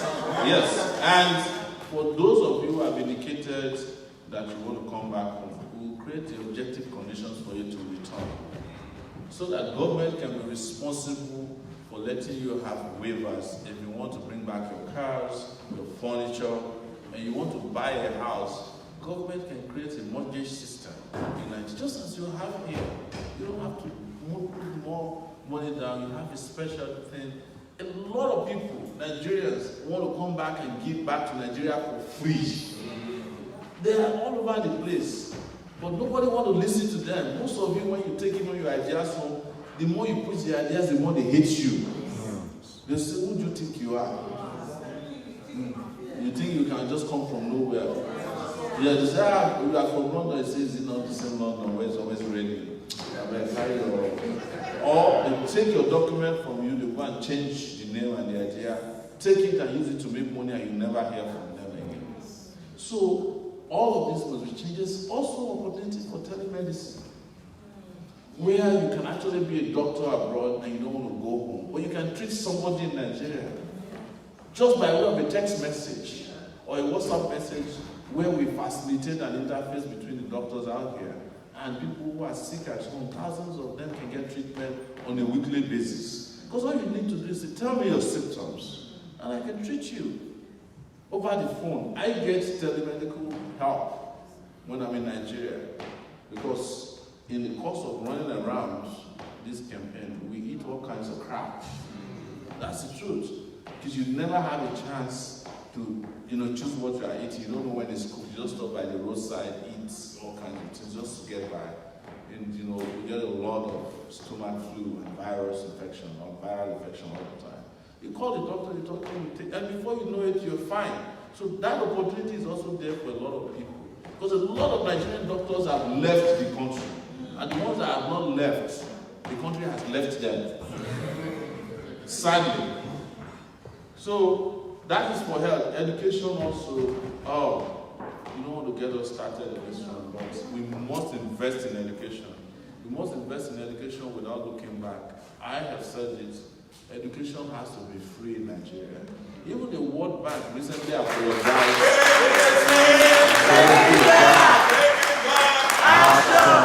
Even the World Bank recently apologized to Nigeria, the IMF, that they should have allowed Nigeria to invest in education in the past. Because that's the only, it's education that is putting China on the path of progress and prosperity. It's education that is putting India where it is today. We must invest in it. Ladies and gentlemen, if some of us did not get free education, we wouldn't have been able to go to school. That's the truth. Most of you who are here got zero to nothing in terms of school fees. When you go to Nigeria today, that drone in Ibadan, your state, is charging students 250,000 naira to go to Lautech. How do you pay people 18,000 naira a month and you expect their children to pay 250,000 naira school fees? They are pricing education out of the rich of the poor, but they know what they are doing. They are forcing their schools to excel and their children to go to school. Buhari's kids, as backward as Buhari is, he understands the importance of education. His children are here in the UK, including the last one. They are going to school here. He didn't send his children to Ahmadi school. You would think that somebody like that is very religiously bigoted, all his children will be in the Lekewu. No, they know the importance. Atiku's children are not going to Ahmadi schools. Ahmadi school is meant for the scum of the earth. And they understand it. So this investment, as a matter of fact, I was ruminating over it with Boko Haram the other day, that if they had sent those guys to school, they would not have hated Western education. It is their own way of retaliating against the lack of opportunity that, the opportunity they were denied when they were growing up. Because they were children of the poor, they sent them to Amajiri schools, and when they woke up and discovered that they couldn't cope in our quasi-westernized society, they became angry and started preaching against the system. And instead of the system to do something about them, they started handing them Okada, bikes. And after a time, they realized that these so-called people who are not sending there, they are not giving their children bikes. They see the kind of cars they drive, they know where they go to vacation, and they decided to strike back. So if you want to guarantee a future of peace for yourself, educate your children. If you want to guarantee a future of progress and prosperity for yourself, educate your children. What we know in our culture is that children are the social security of their parents. When my father was sending me to school, he said, look, when you are done, you have to take care of me, and you also have to send the rest of the children to school. I'm still paying school fees to them, the first of 16 kids. And don't ask me if I know all their names. But we're there. This is the kind of future we must guarantee for ourselves. We must invest in education, whatever it will take. We must invest in education that is not discriminatory. Because look at it. So many of you came to this country with one cloth on your back, and you are doing so well for yourself. You are sending your children to school here, and even not only do you send them to school to get the best education, some of you even protest here. When your children are not getting the kind of education that you think they deserve, you go and meet their teacher and say, why did my child not get 4-figure table? Why did we give you the one that is torn? Whereas in Nigeria, there's no school for anybody. We went to Obafemi Awolowo University the other day. Their toilets cannot be used by pigs. I went on a train in Nigeria from Yaba the other day.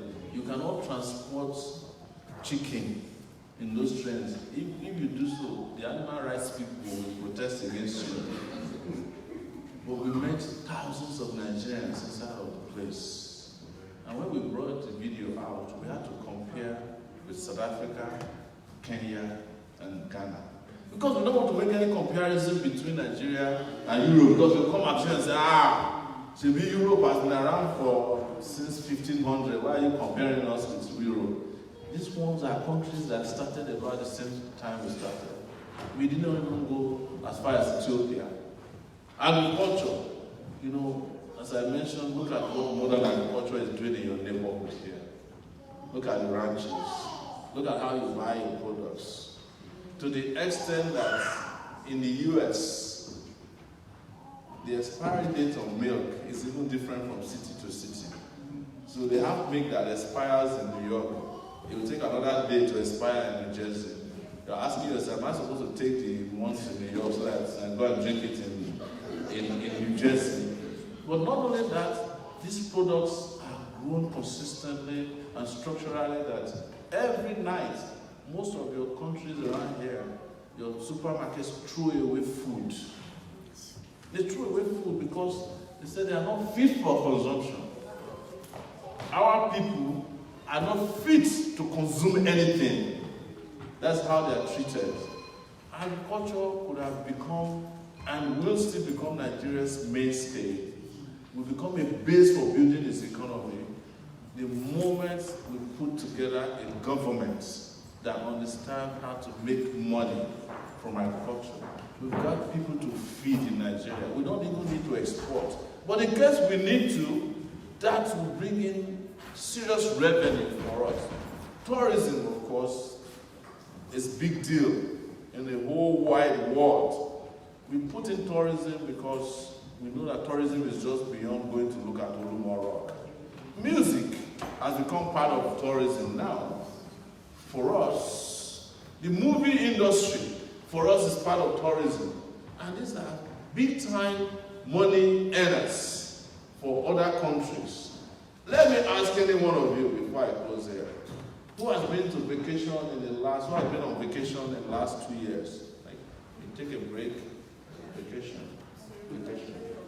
Yes. Is there anyone who has gone to Nigeria on vacation in the last 2 years? No. Vacation. Not staycation.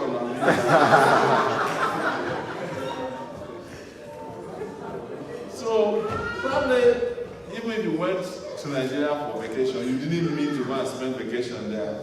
You had some time and you visited. I'm talking about you pack your bags and you book a hotel and you take your kids to go and. Is anybody has done that in the last 2 years in Nigeria?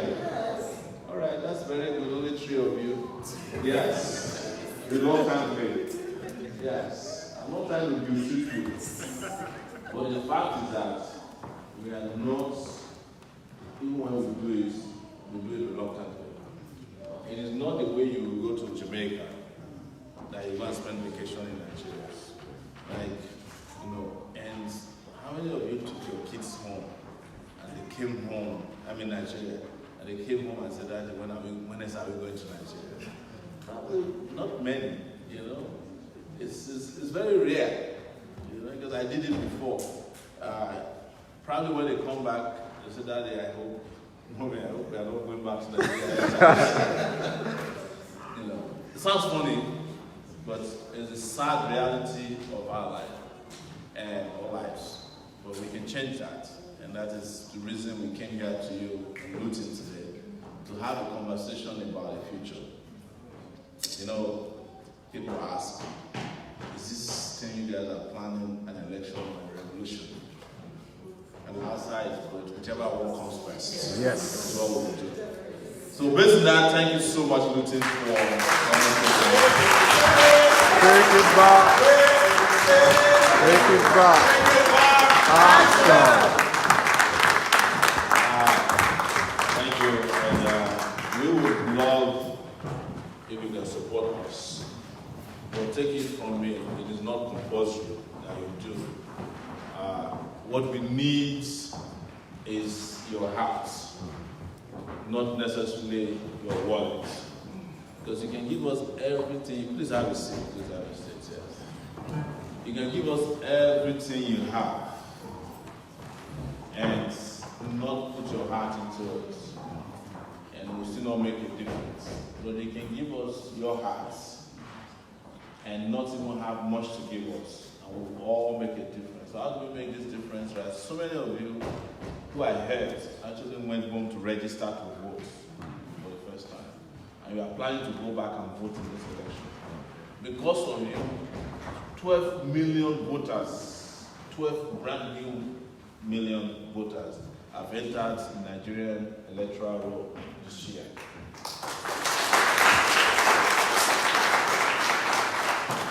And these are some of the most angry voters that Nigeria has ever encountered.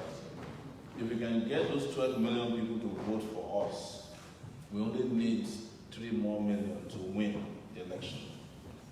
And we are very sure that these 12 million voters are our kind of voters.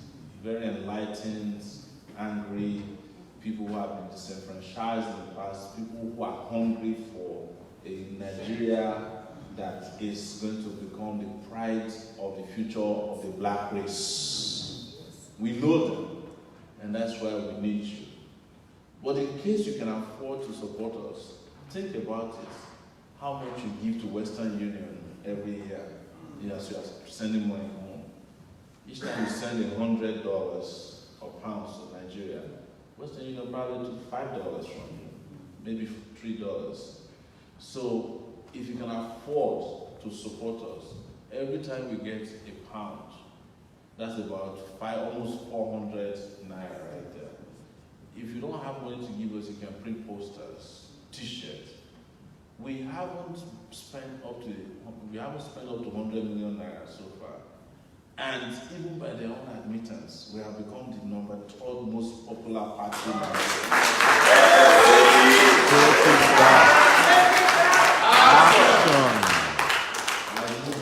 This was what this day reported 3 days ago. It said the mentioned Buhari, you mentioned Atiku, and you mentioned Sowore. Yes.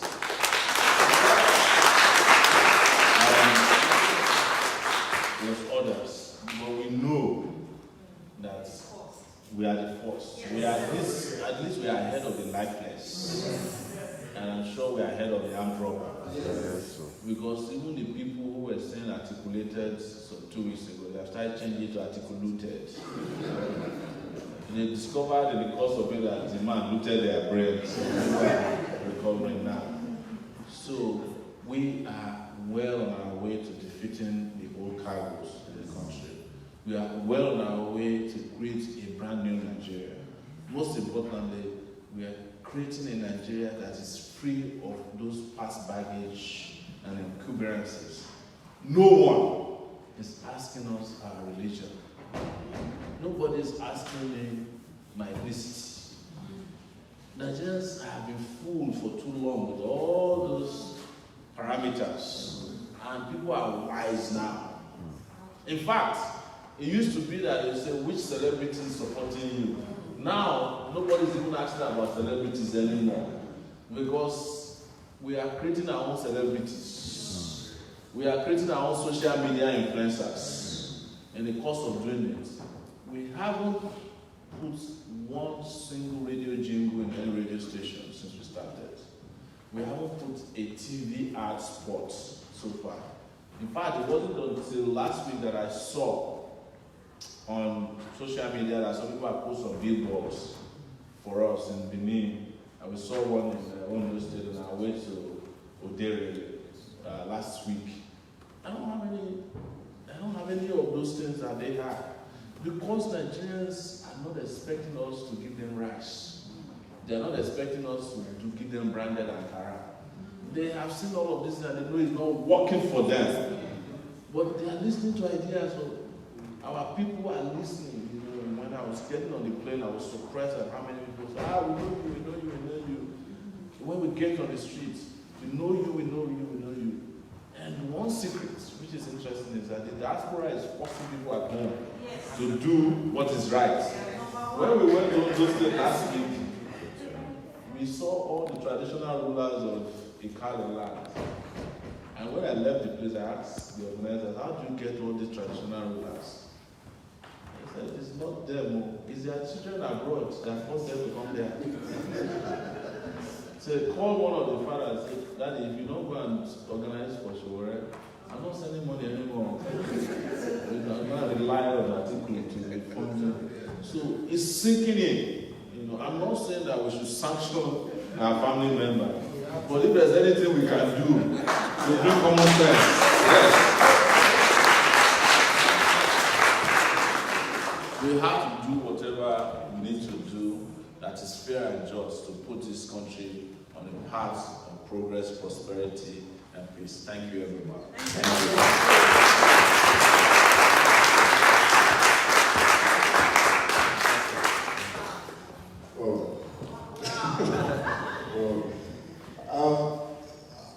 I'm taking you guys are inspired, right? Yeah? Okay. To be honest, I don't think anybody would have explained Nigeria in such a simple and subtle way that even a child will understand, like we've just listened to now. You know, we've had people come with different, big grammar and try to confuse us, but it's just so simple. I feel that, you know that joke where they say, just take my money. That's how I feel right now. But the truth of the matter is, we're here for a purpose. We're here for a reason. We're here to support the agenda. We're supporting the party. We're supporting the revolution. We're supporting the Congress. And then we're supporting the people. It's not a case of, hey, what do we want? It's what does the country actually need? And we said before, what do we need to do, right? It's not about, hey, look, okay, I've got X amount of money you can have. No, like Sowore said rightfully, if you got £1, bring the fire. Share. This is the digital age. There is a GoFundMe page. If you guys have phones, please. GoFundMe, Sowore 2019. As we're talking now, you can actually log in there, make your donations if you haven't done so already. If you don't have anything to donate now, share that link. It's the least we can do. Basically, it's because we are aligned with that kind of leadership. We're aligned with, you know what, we like what we're seeing, we like where we're going, so let's help it grow. Let's support it, let's engage it. If you have any points there that you're not sure about, with regards to Spicy, ask, you know? Let's influence it, let's share it, let people know what's going on, and then let's grow this thing as a group. Let's grow it together. Your support is needed, like I said, not just because you've come to Luton now, yes, it's a fundraising event. The support is needed. So those people in the village that call us all the time, that now have Facebook Live, share the link and say, click this link and see what you can do. And I bet you, this is where we start talking about the revolution, the mindset of our people. The internet is working for us. Technology is working for us. I mean, so whereas 12 years in the game with Sahara Report is not a small thing. I can tell you, it's not a small thing. When you have an organization that can speak the truth, speak for justice, if you don't support it, we have a problem. Straight up, if you don't support it, there is an issue. That means you're part of the problem. But now we have a solution. We know what we're up against. We know what we're up against. We don't, I don't want to call too many names. I know too many.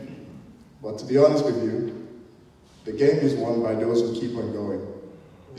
I would like to close this by, Winston Churchill said, success is not final, failure is not fatal.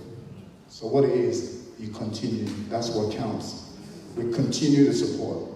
How little, how big, you got envelopes, you got your phone, you got everything. So before we go into the Q&A where you can have a chat, please take your time and do the best you can so that you know that you came to Luton. One, you got inspired. First things first, you got inspired. And then you can be proud to say, on this day I supported. So when it happens, you can write your own story. You can tell your own story. You can look at yourself and say, you know what, I was there regardless. And this is what I did. Thank you very much, guys.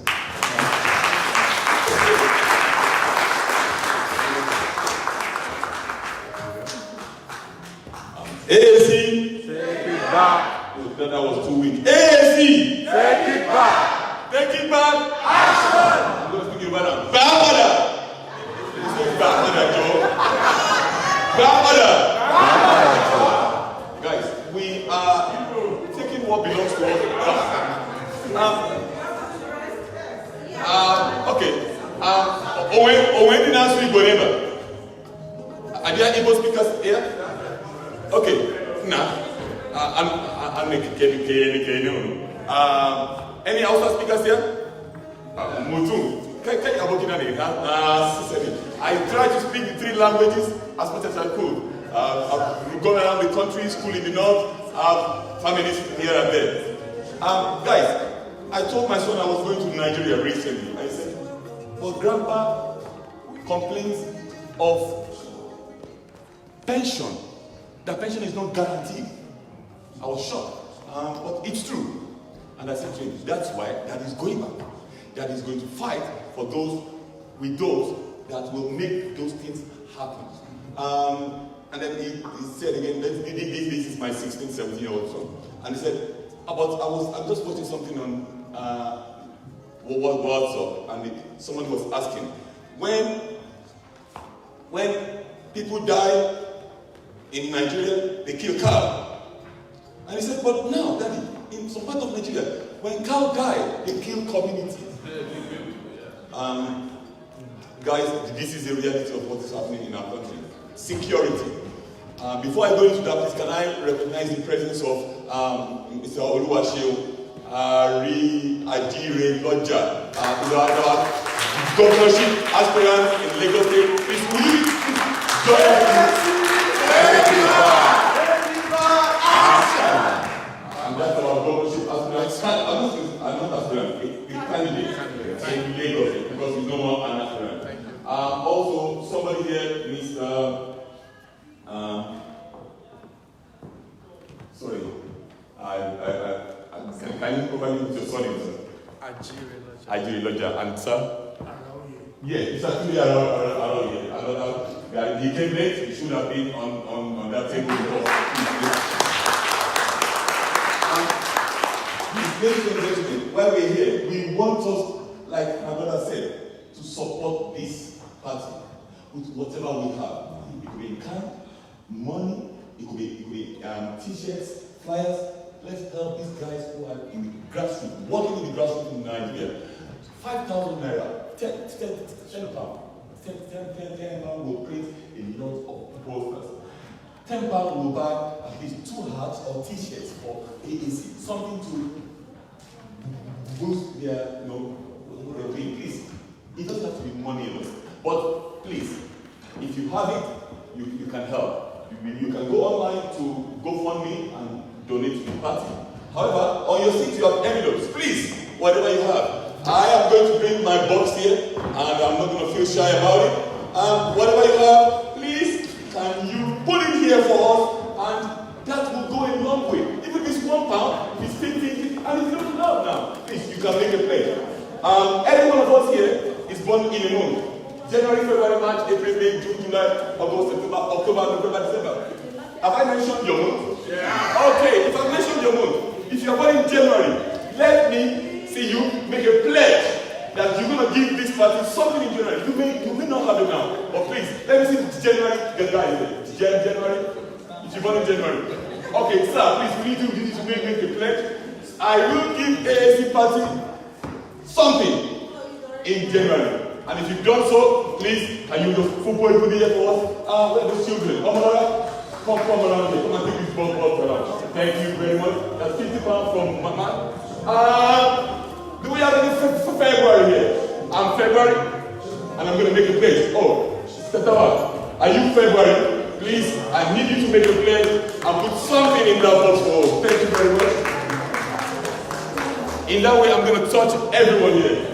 February. Do we have March? March.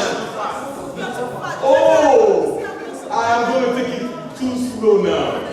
All right, February, here we go. Can we have February, please? I'm February as well, and I'm making a pledge of £500. Yes. Do we have March here? People with March? Yes, our gentleman at the front.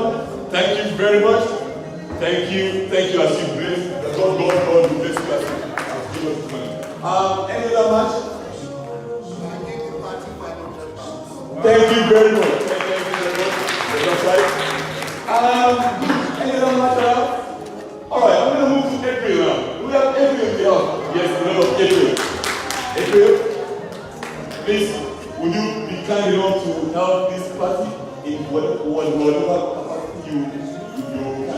It could be t-shirts, it could be hats, it could be anything. We will take it, please. Sorry. 1,000 naira. 50,000 naira to be sent to the bank. Give them money around the applause for us, please. Thank you very much. 50,000 naira is a lot of money, Bago. I'll tell you that. Is that April? Okay, there's another April there. Thank you very much, sir. Thank you. Do we have May in the house? May. Oh, the 15th month of the year. Please, May, we have May here. You go to. Oh, can you grab an applause? Extra £50 was the one you donated already. Thank you very much. God bless you as you give us. Thank you. Do we have any other name? June in the house. June, thank you very much. Thank you. Another 50,000 donated back home to the party website. Thank you very much. Any other April there? June. I'm on June. All right. Another June. Thank you, Mom. Thank you very much, ma'am. Thank you. All right. Is that all for you? June.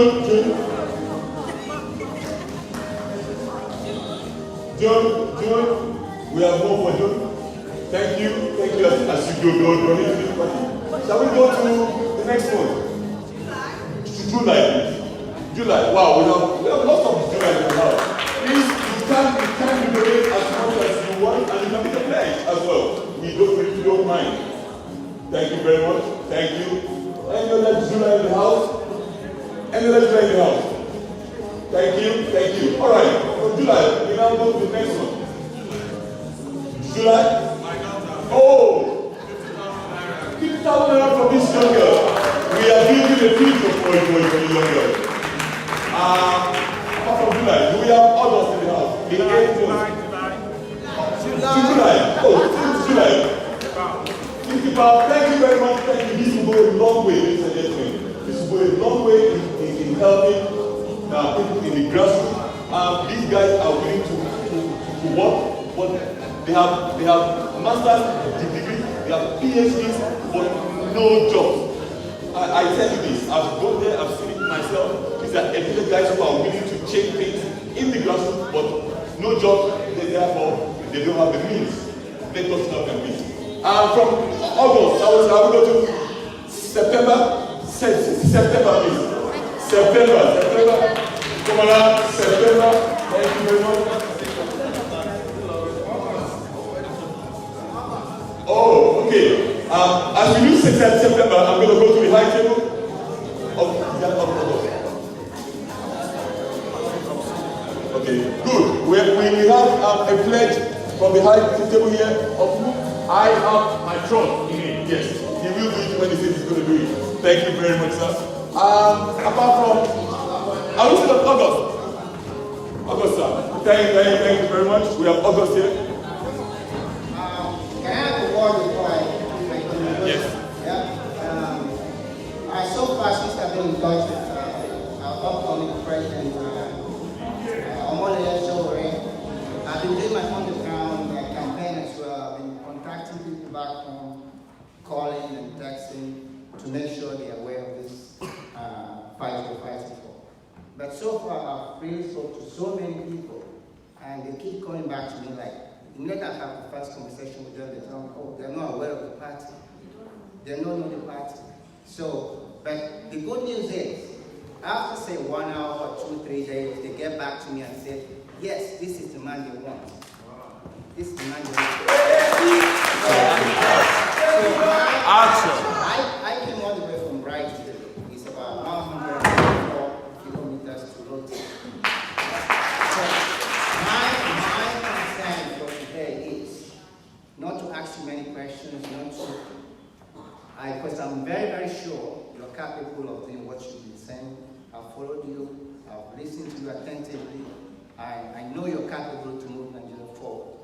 So, but my worry is, how do we reach out to people back home? We are here, but we cannot vote. But people back home who are really there to vote for us are my concern. So far, I'm not afraid of them not believing in you, but I'm just afraid for them to be aware of this AAC party. Okay? I've spoke to several people. So my contribution will be, I'll give some money now, but I still want to do more, like to get your poster, pay some drivers, maybe I don't know much of them, but I have talked to so many people back home, just to place their poster on their cars or vehicles or whatever. I can pay at least the minimum wage you're talking about. Yeah. Till the campaign. Wow. Take it back. The forces of one will help, at least to make awareness. I'm from Mbano, Imo State. So down there, I spoke to several people. So I spoke to several people, so I think this will also help. Then one other thing I want Sowore to do, or one question I think I want to ask is, what effort have you put to get hold of Nnamdi Kanu? I remember one of your shows, you said, when you had a rumor that he's joining PDP, you said if he should do something like that, it would be a political mistake, which I completely agree with you. And would be so disappointed in him if he does something like that. But I still urge you, if you can, because this is no more time for ego, pride, or whatever. It's all about trying to make things work in Nigeria. Definitely. So do your best, please. get hold of Nnamdi Kanu in any form. If it takes for you, if it needs you to fly to him, you try your best to fly to him. Try to convince and see what he can say, because he has a lot of followers. He has a lot of followers. And I believe anything he says will stand. So we alone, as AAC members, can do it alone. And this is why I said, no harm, no harm, I'll do my best to make sure I'm here.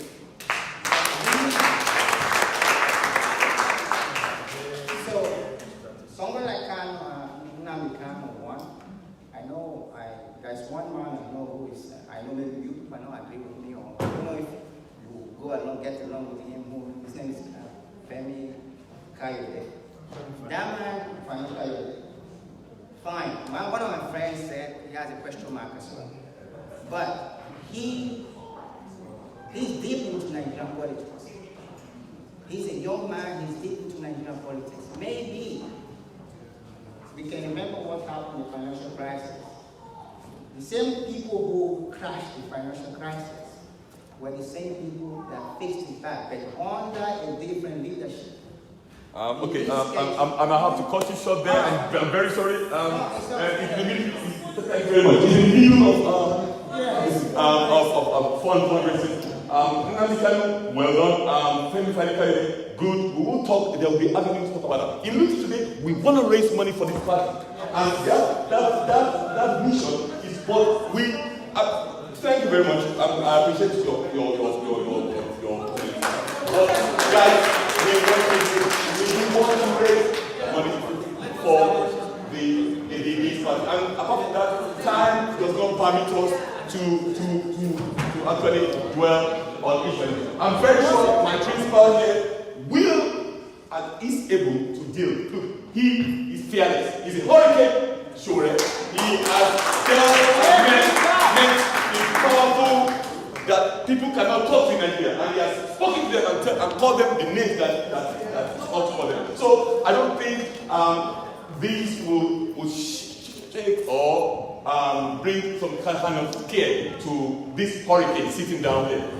He will deal with all of this in due time. At the moment, please, can we just finish donating, sponsoring, and getting all of this done? And I promise you, sir, we will come back to your question. That's a promise. The gentleman wants to make a donation. One more. What month are you doing? August. Please, can we bring this forth? August wants to donate. Thank you very much. Thank you. Apart from August, we go down to September. We just September. Yes. Now October now. Yes, there is one October. You want to make a plan? September. Okay. 1 September here. Yeah. My name is Akari Francis Gomore. I am honored to be in this gathering. Meeting you today, I had to sacrifice a lot, but I wanted to see each other. I don't know. I've been part of the movement. I was part of one of the people that supported Buhari from the diaspora. We actually fought with the PDP sponsored students that came to Chatham House in London. I'm part of member of the Hope movement, even though that movement is not as strong as it was, because while some of us did it, we were not expecting anything. We just did it. I would say I'm one of the people. I grew up in Kaduna, so I happen to know Buhari, and I knew from the work that he never had the economic and intellectual capacities to do it. But I did support him in the sense that if he has the right people around him, he will do it. So you coming out now, and I assess your viability for this job between the likes of Mogalu, Drojayi, and yourself. And I must say a big well done to you. For your reaching out, because I'm a student of political science. It's not just about speaking English. is not just about being articulated. 60% of the voters in Nigeria are illiterate. 60% of those illiterate are constituted in the northern part of Nigeria. And we're encouraged to build that synergy up north, mostly with the territories. I've seen you started it. A progeny of late man Aminu Kano of the NEPO party. That's why I supported Buhari. Anyway, not to take much of your time, with all your efforts, I will support with my little token. I'm pledging £100. Thank you very much. That's another £100 from Mr. Tartari. We were in October, am I right? October, of course, October. Any other October in the house? Okay, let's move to November. November, the month that we are now, 11th month. Those who want to donate to us, if you are born in November, you should be able to. All right, let me go to money. Thank you very much. No, just to say, in addition to what we've already done, that's yes. 50 pounds. I really enjoyed it a lot, and another 50 pounds on top of that. Thank you very much. Any other November in the house? All right, let's go to the last one, December. Where are the oh, we have one more here, please. Let's start. 50,000 naira. You know what you need. Who else? December. Wow, Mr. Taiwo. Yes. Thank you very, very much. In addition to what I've just put down, I'm pledging $100. Thank you very much. Thank you very much. Now, another December. I can see some hands going on at the back. Oh, December. This is on behalf of not just myself and my wife. Luton is known as the Hatters. Wow. Yes. So we made a hat especially for you. Wow. And that's because you're always on point. You're always on the money. So we have the hat, and on behalf of my wife, who's in December month, we will pledge £200 for you. We will represent the hat. Thank you very much. Guys, Luton. Those who know Luton very well, we are known for making hats. In Europe, not only in England. And that's why they call our football club the Hatters. Most hats that go around UK, in England, they come from that hat factory there. And we are proud to have a Nigerian in the midst of hatters that has made this hat. So please, let's give a round of applause to this gentleman. Thank you very much. Just take that as a token of our love and appreciation for showing up, for turning up in this our small town. Yeah. Thank you very much. Guys, please, there are other ways to donate. We have GoFundMe. You can go online and support with whatever you have. If you have any amount, or if you have hats, t-shirts that you really want to send, please get in touch. We're going to leave you with details. Now, can I tell you guys, those of us in Luton, this is the beginning. Now we have a forum. Before you leave here today, your numbers and your details will be taken. We will have periodic meetings. From now on, we will have officials and escorts that will manage AAC in Luton.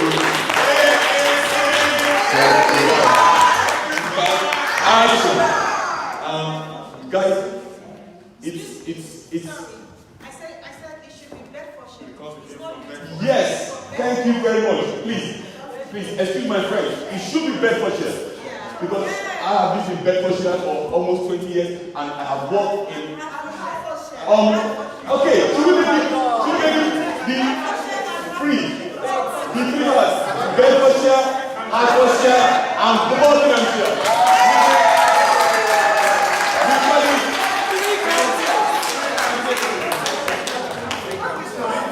We call it, just like the radio station, the three counties. The shares, Bedfordshire, Hertfordshire, and Buckinghamshire. All around. Guys, please do not hesitate to leave your details here before you go, so that we can get in touch with you. We can organize meetings. We will come to where you are. If it's Bedford, Milton Keynes, anywhere, we can reach these three counties in 20 minutes. Yeah. So therefore, please, this is a family. This is the AAC family.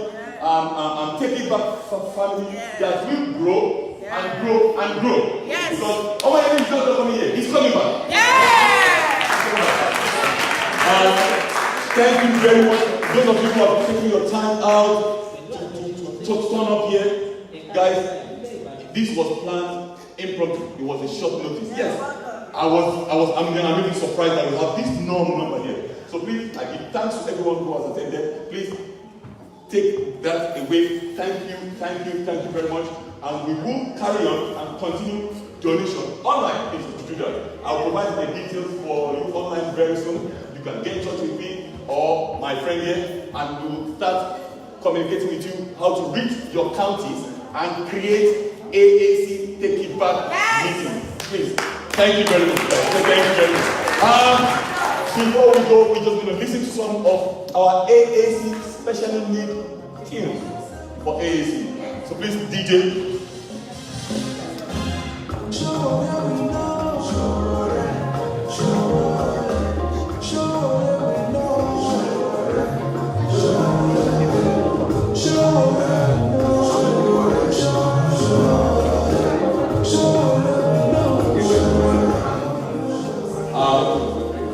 Guys, we run and we intend to run a government of inclusion. A government that includes everyone and without shutting anyone down. My gentleman on my right made a comment earlier, and I said I'm going to go back to him. So please, can I offer you for just 2 minutes to recap and finish up your own? Thank you. It's still all about how we can do to reach out back home. It's very, very, very important. So like I said, in my own part, I donated something already, but I'll still try my best to do more with what I just said.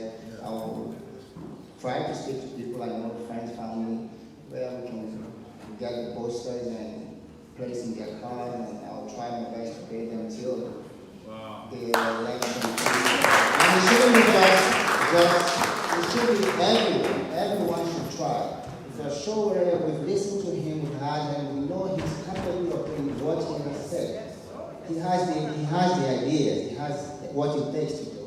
But just we hearing from him is not enough. We need to really reach out to people back home. It's very, very important. We do whatever we can. So I think that's what I was about to say before we took the mic. And I wanted to respond briefly to some of the things you read. All right. Thank you. I know that a lot of you are itching to ask questions, and we should let you ask a few questions. But he's raised some very important questions as to first how we can reach to more people at home. I want to give you an instance yesterday when we were coming, and there was a guy I met in the plane who said, same thing. When I first mentioned it, nobody said it knew. And by the time we went back, he said there were posters all the way from Okada to Asaba, that had been posted. We didn't send the posters there. Some people printed the posters, paid people to post it. And that is the way this movement is growing right now. You mentioned Kanu. Of course, when he announced that he was joining PDP, I said it would be political suicide. Luckily enough, he denounced it, and we will meet with anybody that can bring about peace, engagement, and the progress to the country. And he has a lot of followers. I know Kanu very well. People have asked me before, do you have anything against him? Nothing. The only problem I have with him, and I did communicate that through one of his aides, there was no reason for him to lead a movement that is discriminatory, to say Yoruba is cowards, Hausa. All of these people are oppressed people. They are also looking up to Kanu and his people to deliver them. Wherever the freedom will come from, they will support. So, in fact, unofficially, we're trying to make contact with him, wherever he may be. And I will be glad to go and meet him in Israel, or wherever he may be. And also guarantee a return to Nigeria. come to Nigeria. I understand, within the short time I've been in this side, that the Biafran struggle is not exactly an attempt to break up Nigeria. It's a struggle for justice. Yeah, and there's a Biafran neighborhood in every part of Nigeria that is waiting to get some form of justice. For those who may not have heard me, I've said it several times, it's not only Biafrans that have seceded from Nigeria. A lot of Nigerians have seceded from Nigeria because of the injustice in that nation. You mentioned Femi Fani-Kayode. Unfortunately, we have lost Kayode to any form of... Femi Kayode is a mercenary for oppression, but he is very good when it comes to his ability to confuse people with English. But deep down inside his heart, is part of the problem of Nigeria. But he's a very good demagogue. So he uses his... In fact, he was the one who came and lied that Kanu has agreed to support Atiku. Yeah, he was the one who brought out the lie on Twitter. So I know Femi Fani-Kayode very well. He needs deliverance himself. And we need to deliver him, but Femi Fani-Kayode cannot be part of any progress for Nigeria. He's already campaigning for Atiku. Yeah, as we speak. There's nobody who loves Nigeria that can be campaigning for Atiku at this time. So just to settle that. And we'll take a few more questions, but let me say that as soon as we can, we also have to go to another event in London tonight. So if you can let us out of here, we appreciate it. And for my brother who gave me a hat, man, I've never loved a hat like this before. And the good news about it is it's a green hat with a white, this is Nigerian flag. Did you plan it? Yes. Plan everything. Thank you very much. So let's take a few questions, Mr. J. Let's take a few more questions. We can answer all the questions at once, and we can proceed from here. Thank you. This next question goes to Madam from Mrs. Popola. Thank you very much. Mr. Shimure, Moyele Shimure, thank you so much for coming to Luton. And we followed you right from day one, day dot. We don't go to bed without watching you, myself and my husband. My kids have told us for doing that. You're a serious advocate of what you do, and we admire you so much for your guts, because we've all moaned about Nigeria over the years, but nobody has actually stepped forward to do something about it, and you have done. So you've got a whole load of people behind you. We're carrying you forward. And we know with your zeal and your zest and your spirit, you will make it. So just a few questions, and I'm really sorry about this. I had to write them down yesterday because I knew I was coming. So the first one is, how are you going to select the right people for key posts? And what will be the common selection criteria that you're going to use?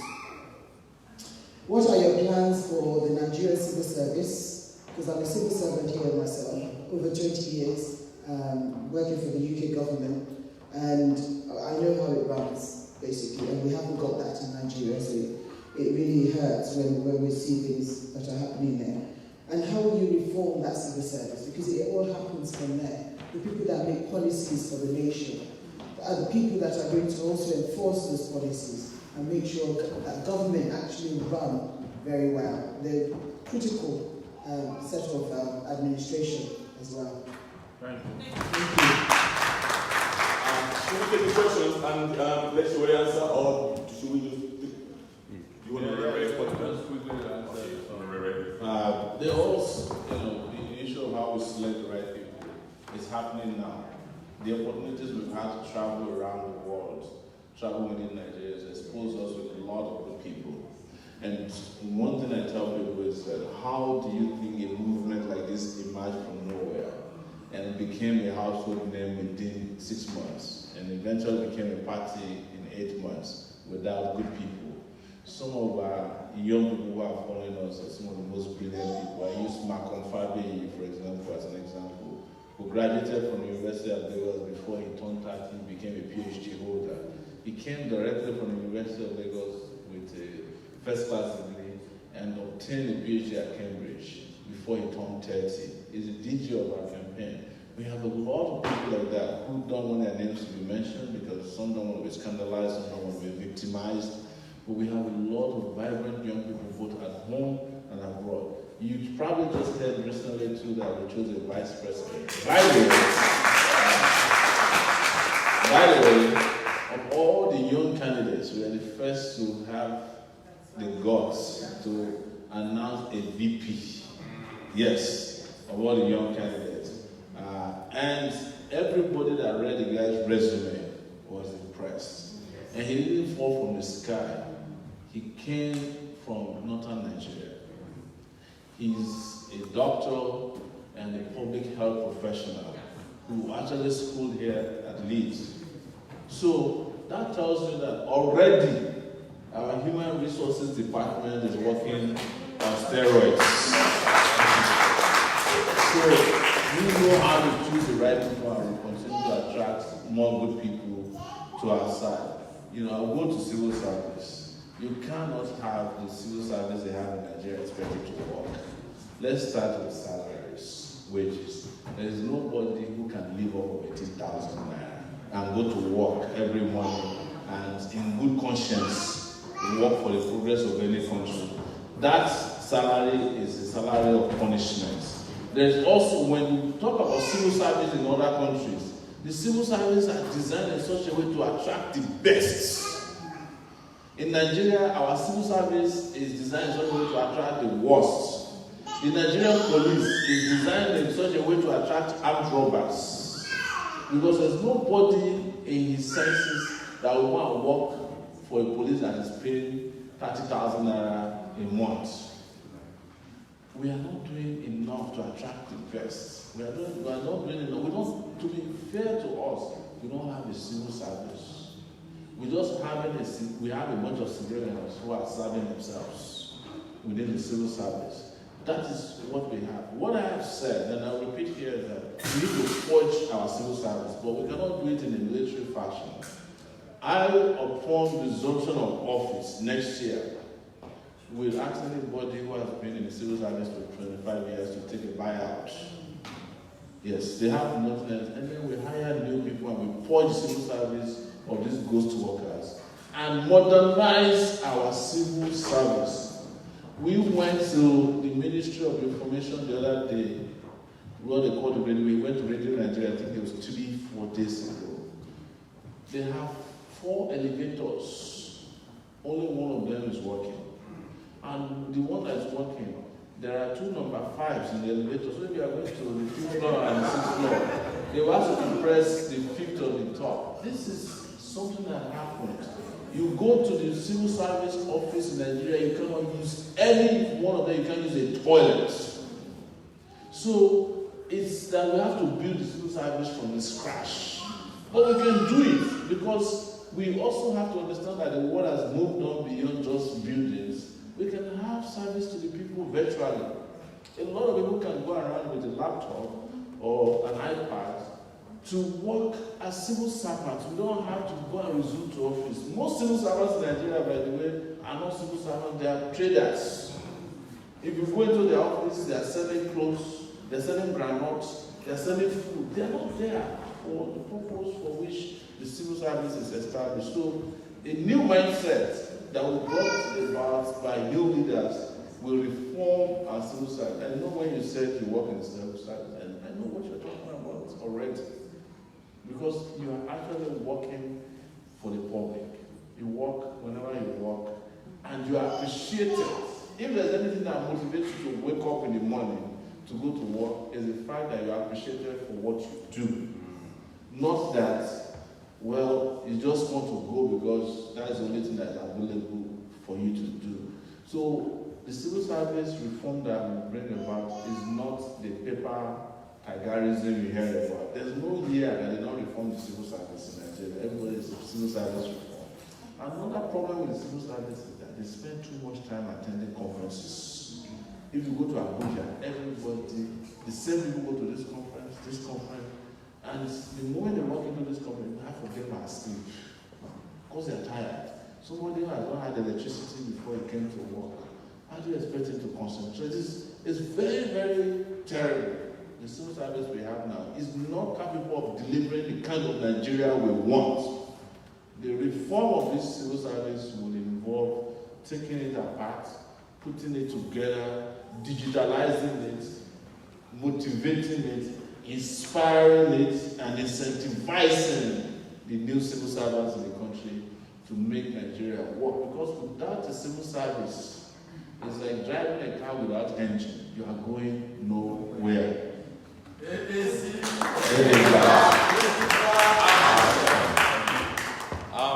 We'll entertain a couple of questions more. Can I leave the gentleman at the back? He's been craving for a long time.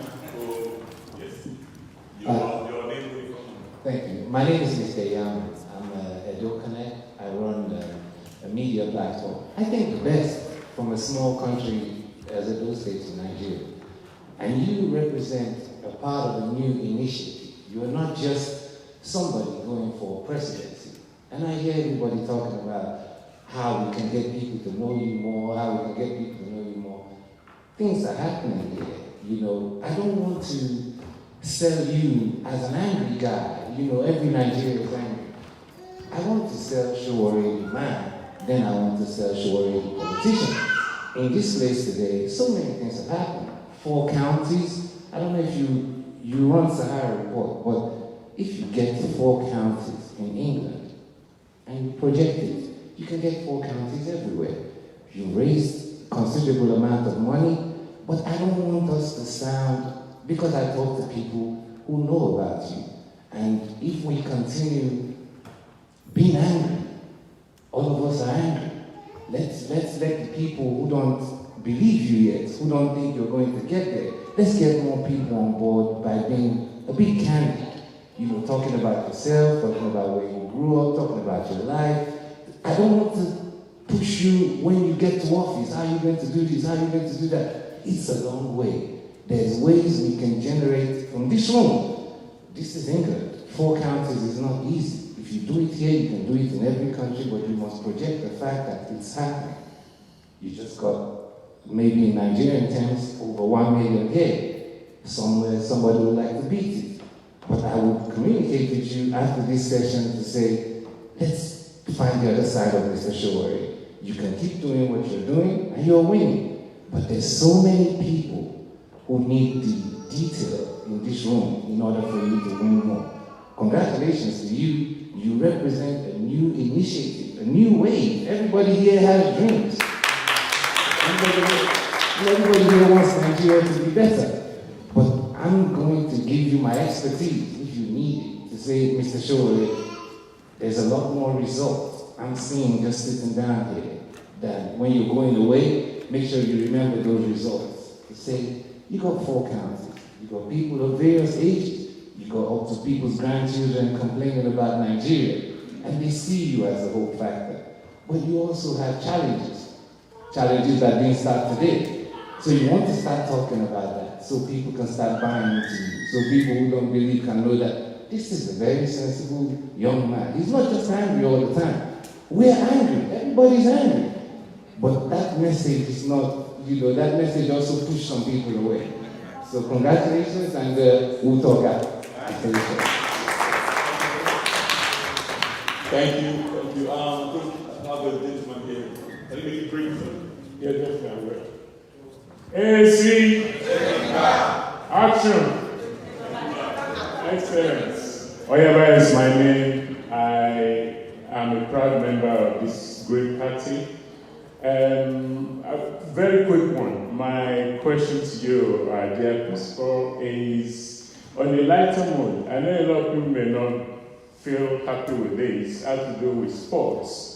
I saw you, mind you, this morning. That's a lot of energy after 11, 12 p.m. yesterday. It saddens me with a lot of youth when I go to Nigeria. They are in love with Man U, Sheffield, whatever. But the country that is the raw material of football all over the world, nobody supports the clubs. Where is IICC? Where is Abiola base? Where is the Bender and all these things? back home in Nigeria, we don't support that.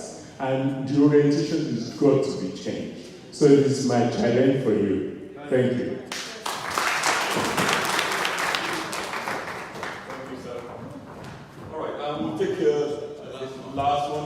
Okay, all right, sir. I'll Thank you very much. My name is Daniel Agbola. It's nice to meet you in person, Mr. President. I just want to ask a brief question. To be the President of the Federal Republic of Nigeria, you need just WAEC certificates. But to apply for truck driving in Dangote's company, you need PhD and NYSC certificates. What are you going to do as a president? Are you going to change the criteria of becoming the President of the Federal Republic? Or are you going to leave it like that? Thank you.